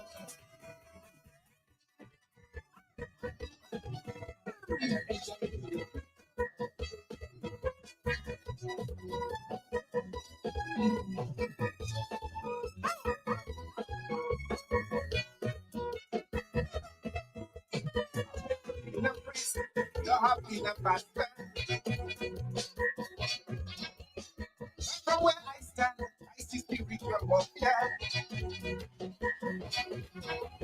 The things that we see, people going under. It is very clear that there are demons out there. It's to stop this evil spirit from invading our churches and public office. Evil and good can be in one unit. We need to pray up and happy. Like here on the podium, pretend like you don't know it there. Things happening in office, people behave like they don't take it. Christians are being rebels, but look at them longer. My uncle wants to snap again, but this time my uncle pray. So, open our eyes and stop. The things they will do if we play their plan. We are passion, this time was meant to go and have it.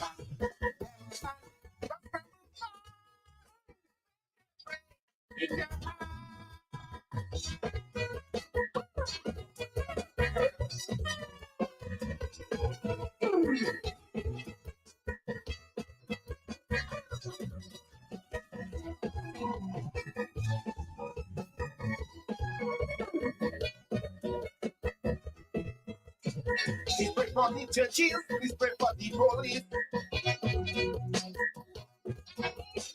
They are fighting battles that should not exist. The churches would pray and police would arrest. Take out them demons and clean up all commerce. People, they are under a spell. Tibo is the remedy to keep them in health. The church and police should fight for what is right. God will help me, God them alive. It's a country in a trance, people need their deliverance. Pray like a pharaoh, see they say that my people If people say you get too long, Uncle Sam waiting for my son. It's to create more money, destroying the economy. So, open our eyes and stop. Got the dynasty of the one man party. Or what's up and playing masters, say anything that they want.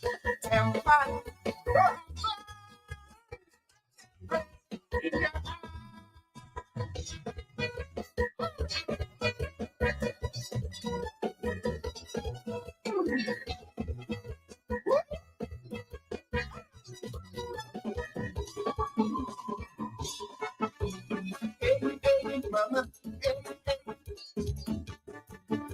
As we gear up for Mass Dominica 2026, Mama, a double dose down for Checo.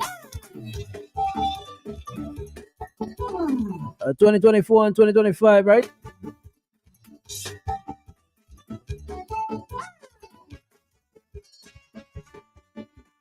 Two strong women, Kalinago warriors, will stand by for the presidency. Commonwealth of Dominica, 2023. Is this respect? Mali.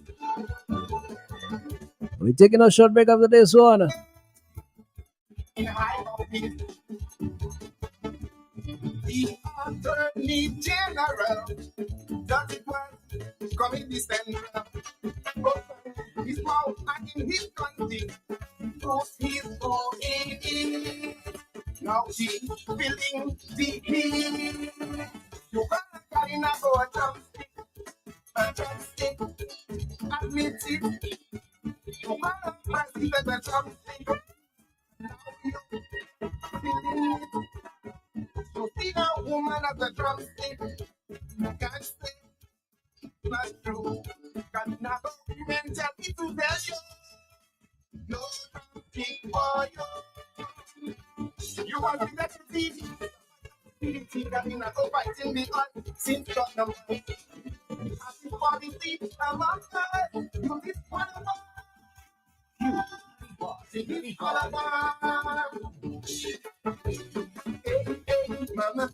Hey, hey. Hey, hey, mama. Hey, hey, mama.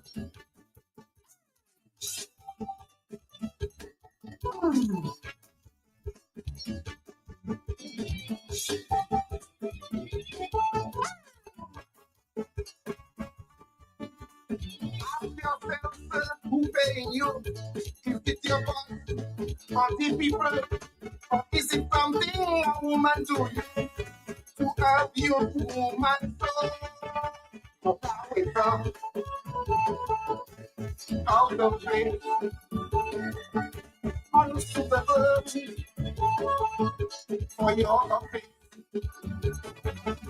Instead of setting good examples for the disadvantaged young people, say is telling them they can abuse women.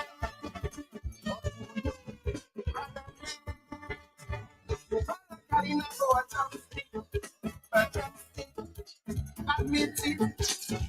You are pressing the drumstick, and now you feeling it. You see a woman as a drumstick. You can't say it's not true. Dominican women tell me to tell you, no drumstick for you. You will be let to be that fight of stupidity that we never fight in the earth. Sing your number. Happy for the deep, I'm on high. You this all about. You this all about. Hey, hey, mama. Hey, hey.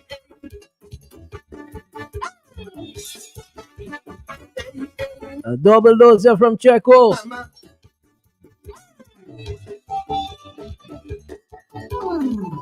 Let me squeeze one more before I take a quick commercial break, right? Our politicians, let me treat me, Grammy winners on your hands. Yeah. Very well. will make your moving step. The perfect for the past. Them fellas are no ass.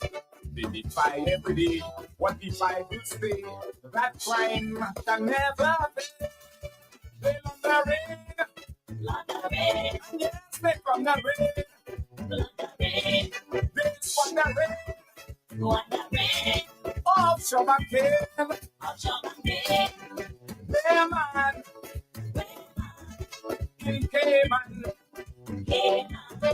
Oh, yeah, man. I tell you, Cayman. Cayman is true. Yes, it's true. So don't let them fool you. And they go to Cayman. That is the man they go for the real highway.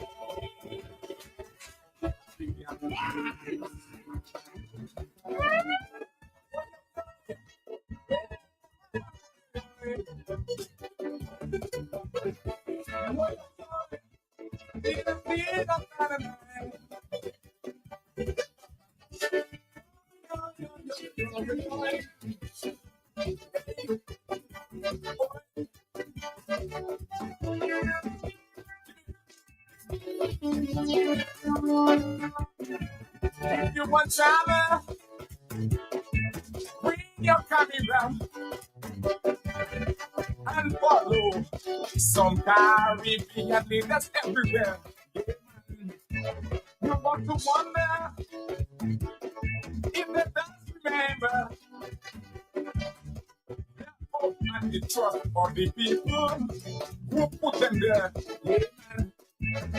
When these Caribbean leaders meet with those international crooks, they remind me of them pirates in the history books. Yeah, man. They dress in very well by their expensive suits, you can tell. They deal in anything that's what's known to human trafficking. And your lawyer friends who protecting them from the people who elected them. They love their rain. They from the rain. They find the rain. Offshore and pain. Where man. In Cayman. Oh, Cayman.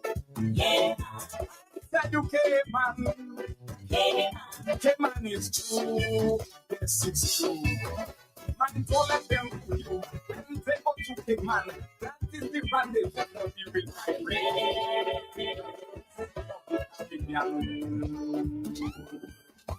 You.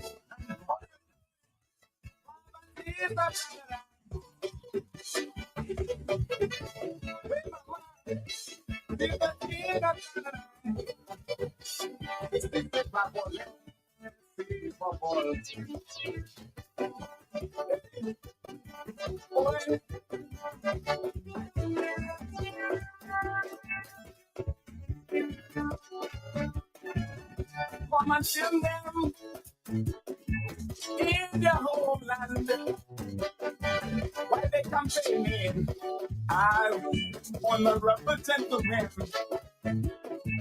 They're so convincing when they're speaking. They don't have to act. It's their natural habitat. However, I must mention some of them have good intentions. What they never, ever sell, the private companions. And their only loyalty is for the woman and money. They deal with anyone who discrimination. Oh, I know when this Caribbean will be led by some honest man. Boy, mama, they must have rain. Yes, they from the rain. This one the rain. Offshore and cave. Where man. In Cayman.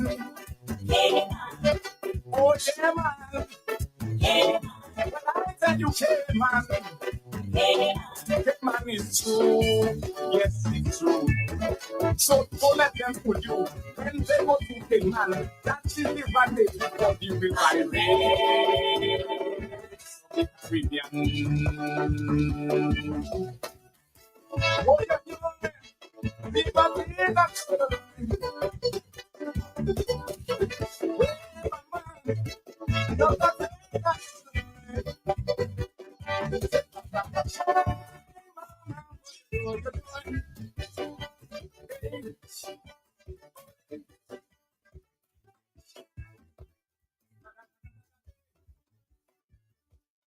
We are in the Atlantic hurricane season. Stay tuned to radio and television stations for regular bulletins. Rely only on official bulletins. Do not check these over the telephone. A message from Q95 FM radio. Unwrap the magic of Christmas with Beep. Buy $15 in any Beep products for your chance to win a $1,500 do-it-center shopping spree. To enter, just write your name and contact number on the back of your receipt and drop it in entry boxes provided, or WhatsApp a photo of your receipt and contact number to 616-8810. But hurry, entries close on December 19th. Unwrap the magic of Christmas with Beep for a happy, healthy home. Distributed by Fine Foods Inc. Cause I'm on my way. KFC delivery is here. Just place your order at www.kfcdominica.com, Facebook or WhatsApp at 614-2633 and your order will be delivered to you. KFC, it's good. Cause I'm on my way. Dominica, the stage is set on Saturday, January 3rd, 2026. We honor the artists, musicians, producers, writers, and cultural icons who carry the sound of our nation. Welcome to the Dominica Music Awards, developing Dominica's music industry, a celebration of our musicians, a night of live performances, red carpet glamour, special tributes, and awards across every genre: Booyaka, dance, calypso, reggae, gospel, zouk, soca, and more. This is the platform that elevates our talent, showcases our creativity, and supports the growth of a modern Dominican music industry. From the studio to the stage, and from Dominica to the world. Follow Creole Headmeet in the Dominica Music Awards online for voting, ticket information, and official updates at www.creoleheadmeet.com/Dominica Music Awards. Platinum Partners Q95 FM, the big station. Just received Able Farm evaporated milk, delicious and nutritious, rich and creamy. Perfect for all uses, for drinking, for tea, coffee, cocoa, punches, juices, cooking, baking, ice pops, and ice cream, and everything else. Prices start as low as $1.55 per can. Able Farm evaporated milk. Available in 2 varieties, each in 2 sizes of cans. Able Farm evaporated milk. Available wholesale and retail at Esau Trading Limited. That milk nice, boy. Esau Trading Limited, making a difference for you. Milky milk, milky milk, milky, milky milk. It's Kaiso! Yes, the Calypso season is upon us. Saturday, December 13, 2025 at the Factory, Valley Road. Only $20. 8 o'clock, sitting only $30. Come here at the beginning of the season and make sure you're there till the end. Many Calypsonians will be competing. Only 12 gladiators will make it. The grand eliminations for the 2026 Calypso season. Saturday, 13 December 2025. Remember, 8 o'clock at the Factory. Come here, the funny songs, the serious songs, political songs, everything. Bring your family, bring your friends, bring your dog, and come. Kaiso, Kaiso, Kaiso. Afifi, pon linet mwen asou tabla ba mwen. Fè vite souple, mwen presse. Sa let me see, Maka wey. Eh ben, isan makredi ou paka bien. Ouais, mi linet la, même côté à mwen dou lan. La yé tout le, ek mate ka wey? Ça vle di, ou bizwen ale Optifam vitman avant zyo vin pli mauvais. Ti mwen mak, Yo di mwen ni problem epis de mwen. Eh ben, c'est Optifam qui ni pli meilleur docteur Zé en pays. À part ça, Optifam j'ai tiré en chay l'argent à sous frame lunette. Et qui ont ni pli belle frame lunette qui en style. Tout ça, eh ben, mwen kay check pressure mwen avant, et qu'après nay Optifam. Non à tout fi. Allez là même. Puisqu'il y a qu'à check pressure Zé ou, examiner Zé ou pour licence chauffeur, check pour puissant doux, et qu'il y a qu'à jik manager maladie Zé glaucoma et puis cataracte. Bon, qui kote Optifam ye? Optifam à 223 Great Marlborough Street, 2 Point Queens, Amwazoo. Téléphone 440-8486. Eh bien, 285-8676. Bon Dieu, merci oui, pour Optifam. Yo se limo yon pour occupation zio. Treat yourself, your family, or a loved one to a comprehensive eye examination at Optifarm Eye Center to check for 20/20 vision. Also inquire about our telemedicine services, filling of external eyeglasses prescriptions, and specials on eyewear. Also opened is A-Medic Urgent Care and Telemedicine Center, offering specialized and general healthcare. Call 612-1328 or come in for your appointment. You could also visit our new location at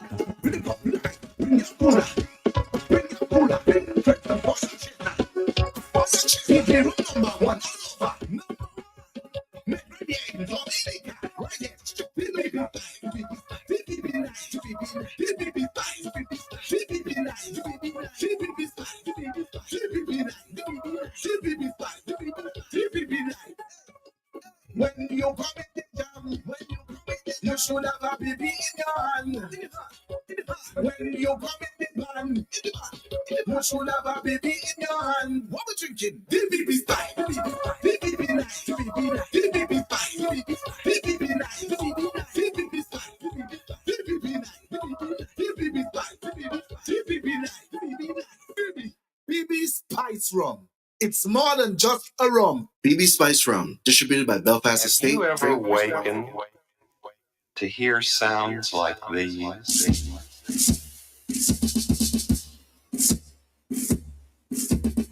Oh, yeah?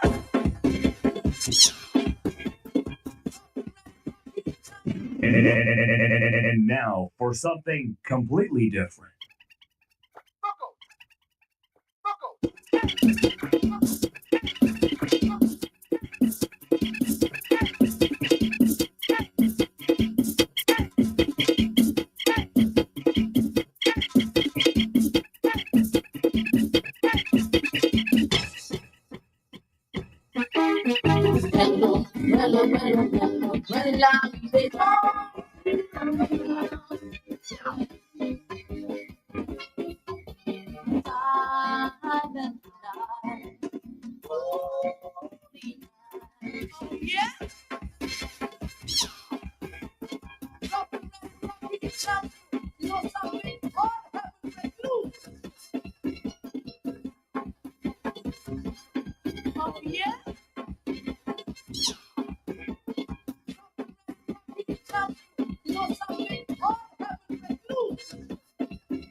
They told me a new boy king is born. All my gifts we bring to lay before the king.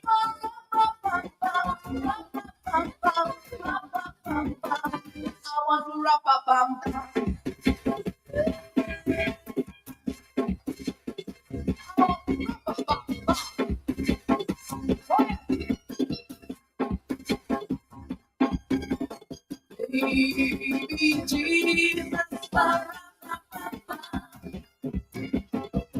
I am a poor boy too,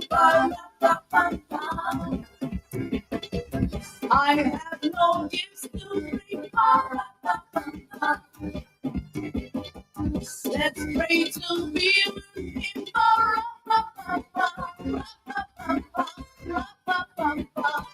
I want to rap a bum.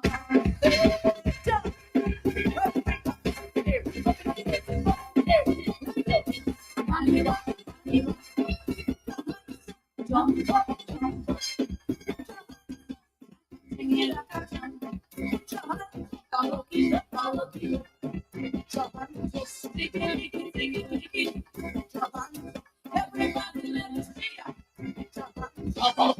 Me got the chum in a me and make me eat it round town.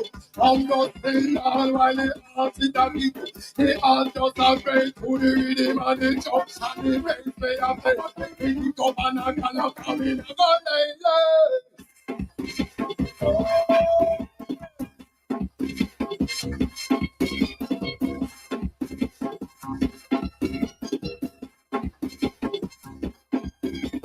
Maybe not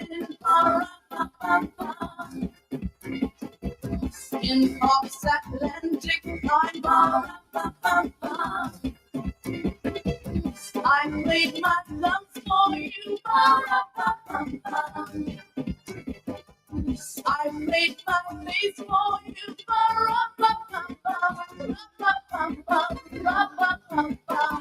I want to rap-a-bum.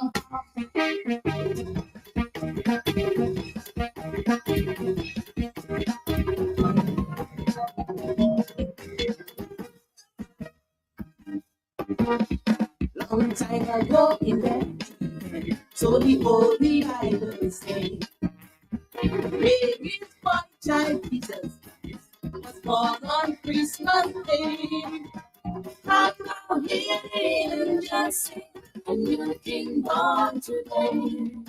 And I'm ready for more because of Christmas Day.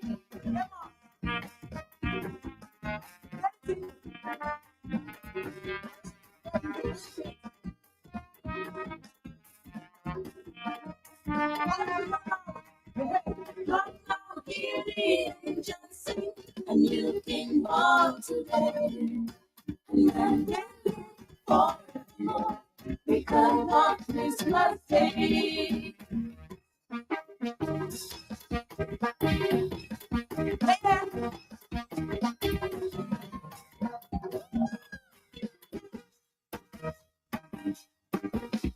Trumpet sound and angels listen to what they say, and we'll live forever because of Christmas Day. And now the angels sing a new king born today, and I'm ready forevermore because of Christmas Day.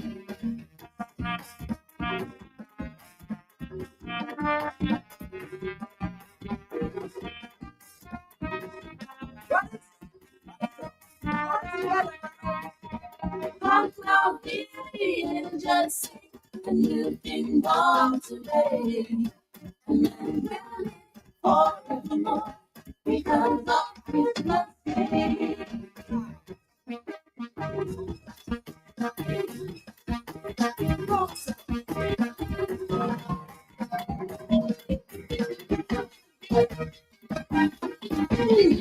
All the things people and for tonight, you know the things people and days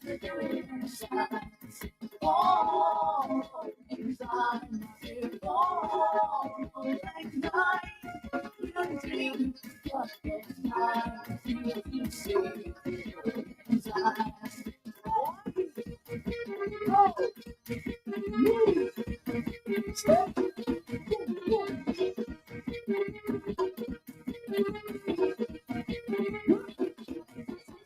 All the things people and never thought in mind. You know the things people and days inside.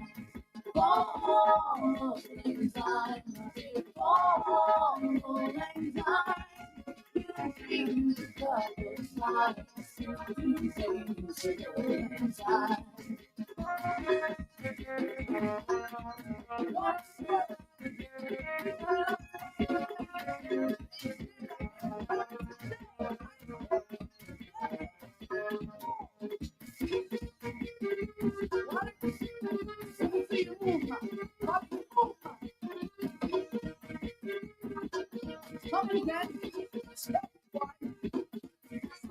All the places people got and there for tonight.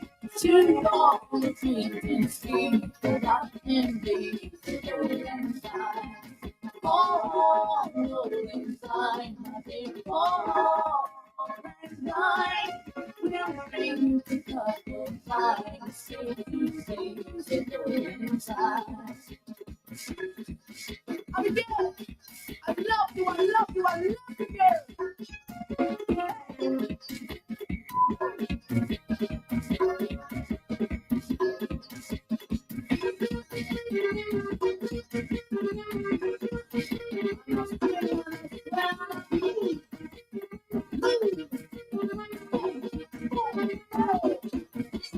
Jump all around, jump all around, move that body. Jump all around, jump all around, move that body. Jump all around, jump all around, move that body. Jump all around, jump all around, move that body. Jump all around, jump all around, move that body. Jump all around, jump all around, move that body.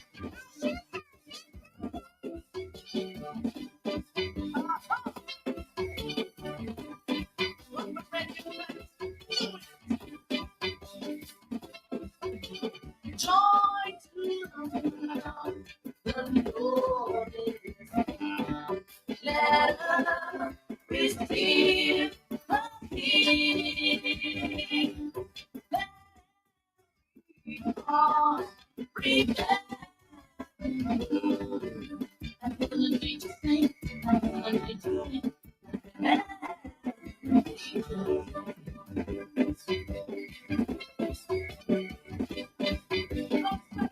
All right, so welcome back on the big station at Q95 FM radio. Oh, you may putting you guys in a Christmas mood right now, right?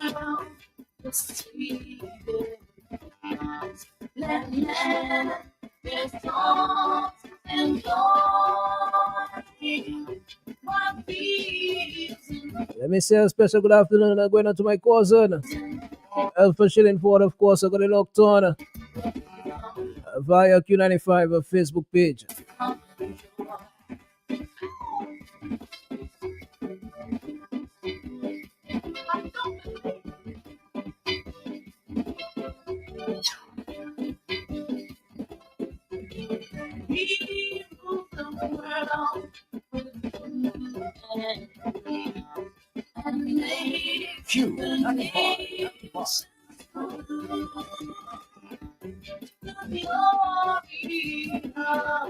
Is righteousness.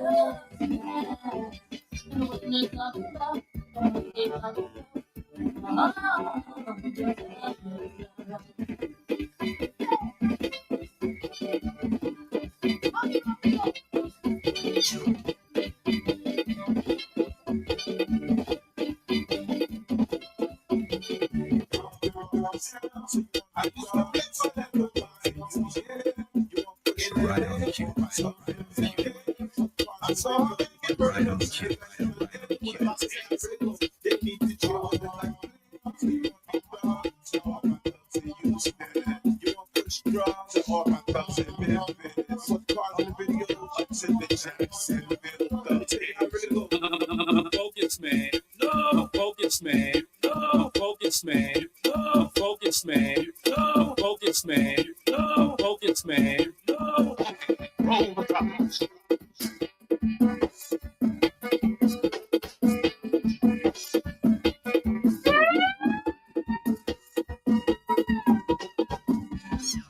For so long I've been waiting.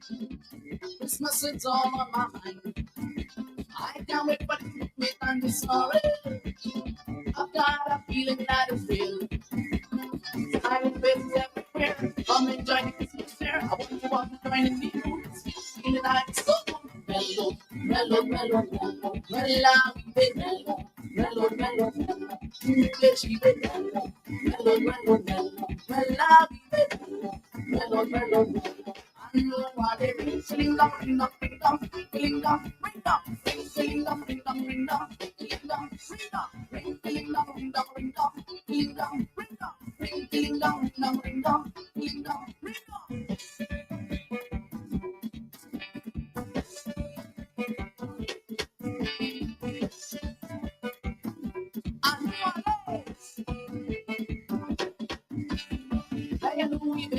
va miser.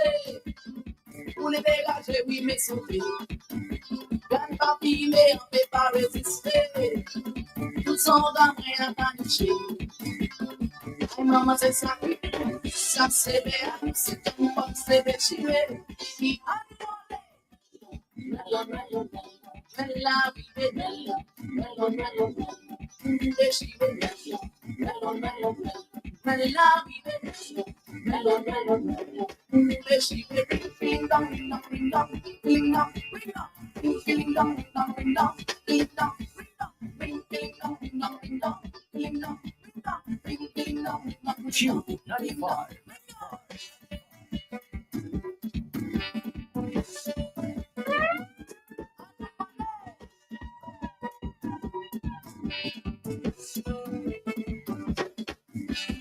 Between that really interests me.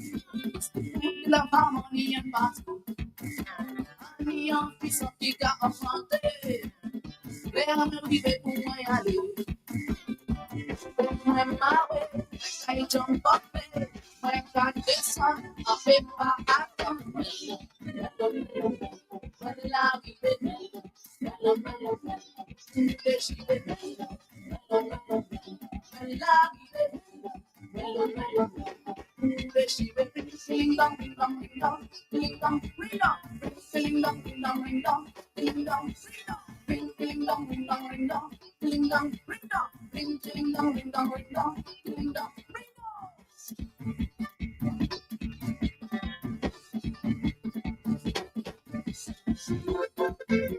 Get those in town. It ain't Santa. It's the goat, ready, bad, and friends. Rocking you, jamming you, pushing you into the right direction. Let's do it. Silent night, holy night. All is calm, all is bright. Right under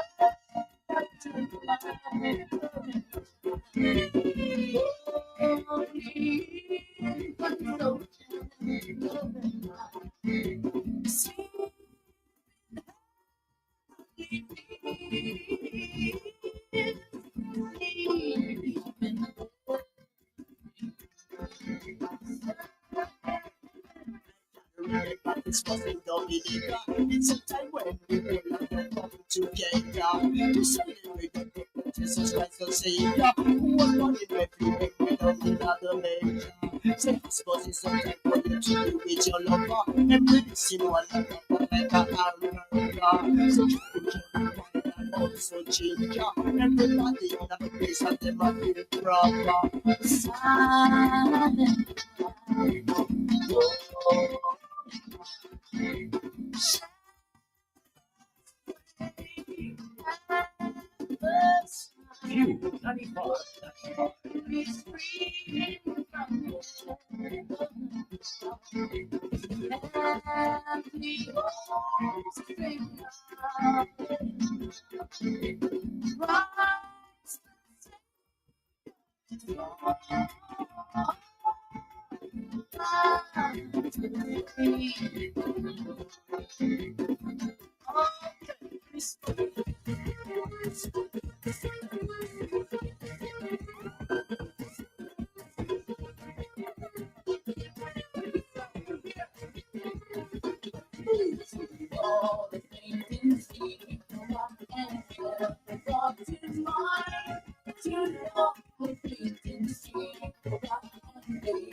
All right, it just got about 5 more minutes.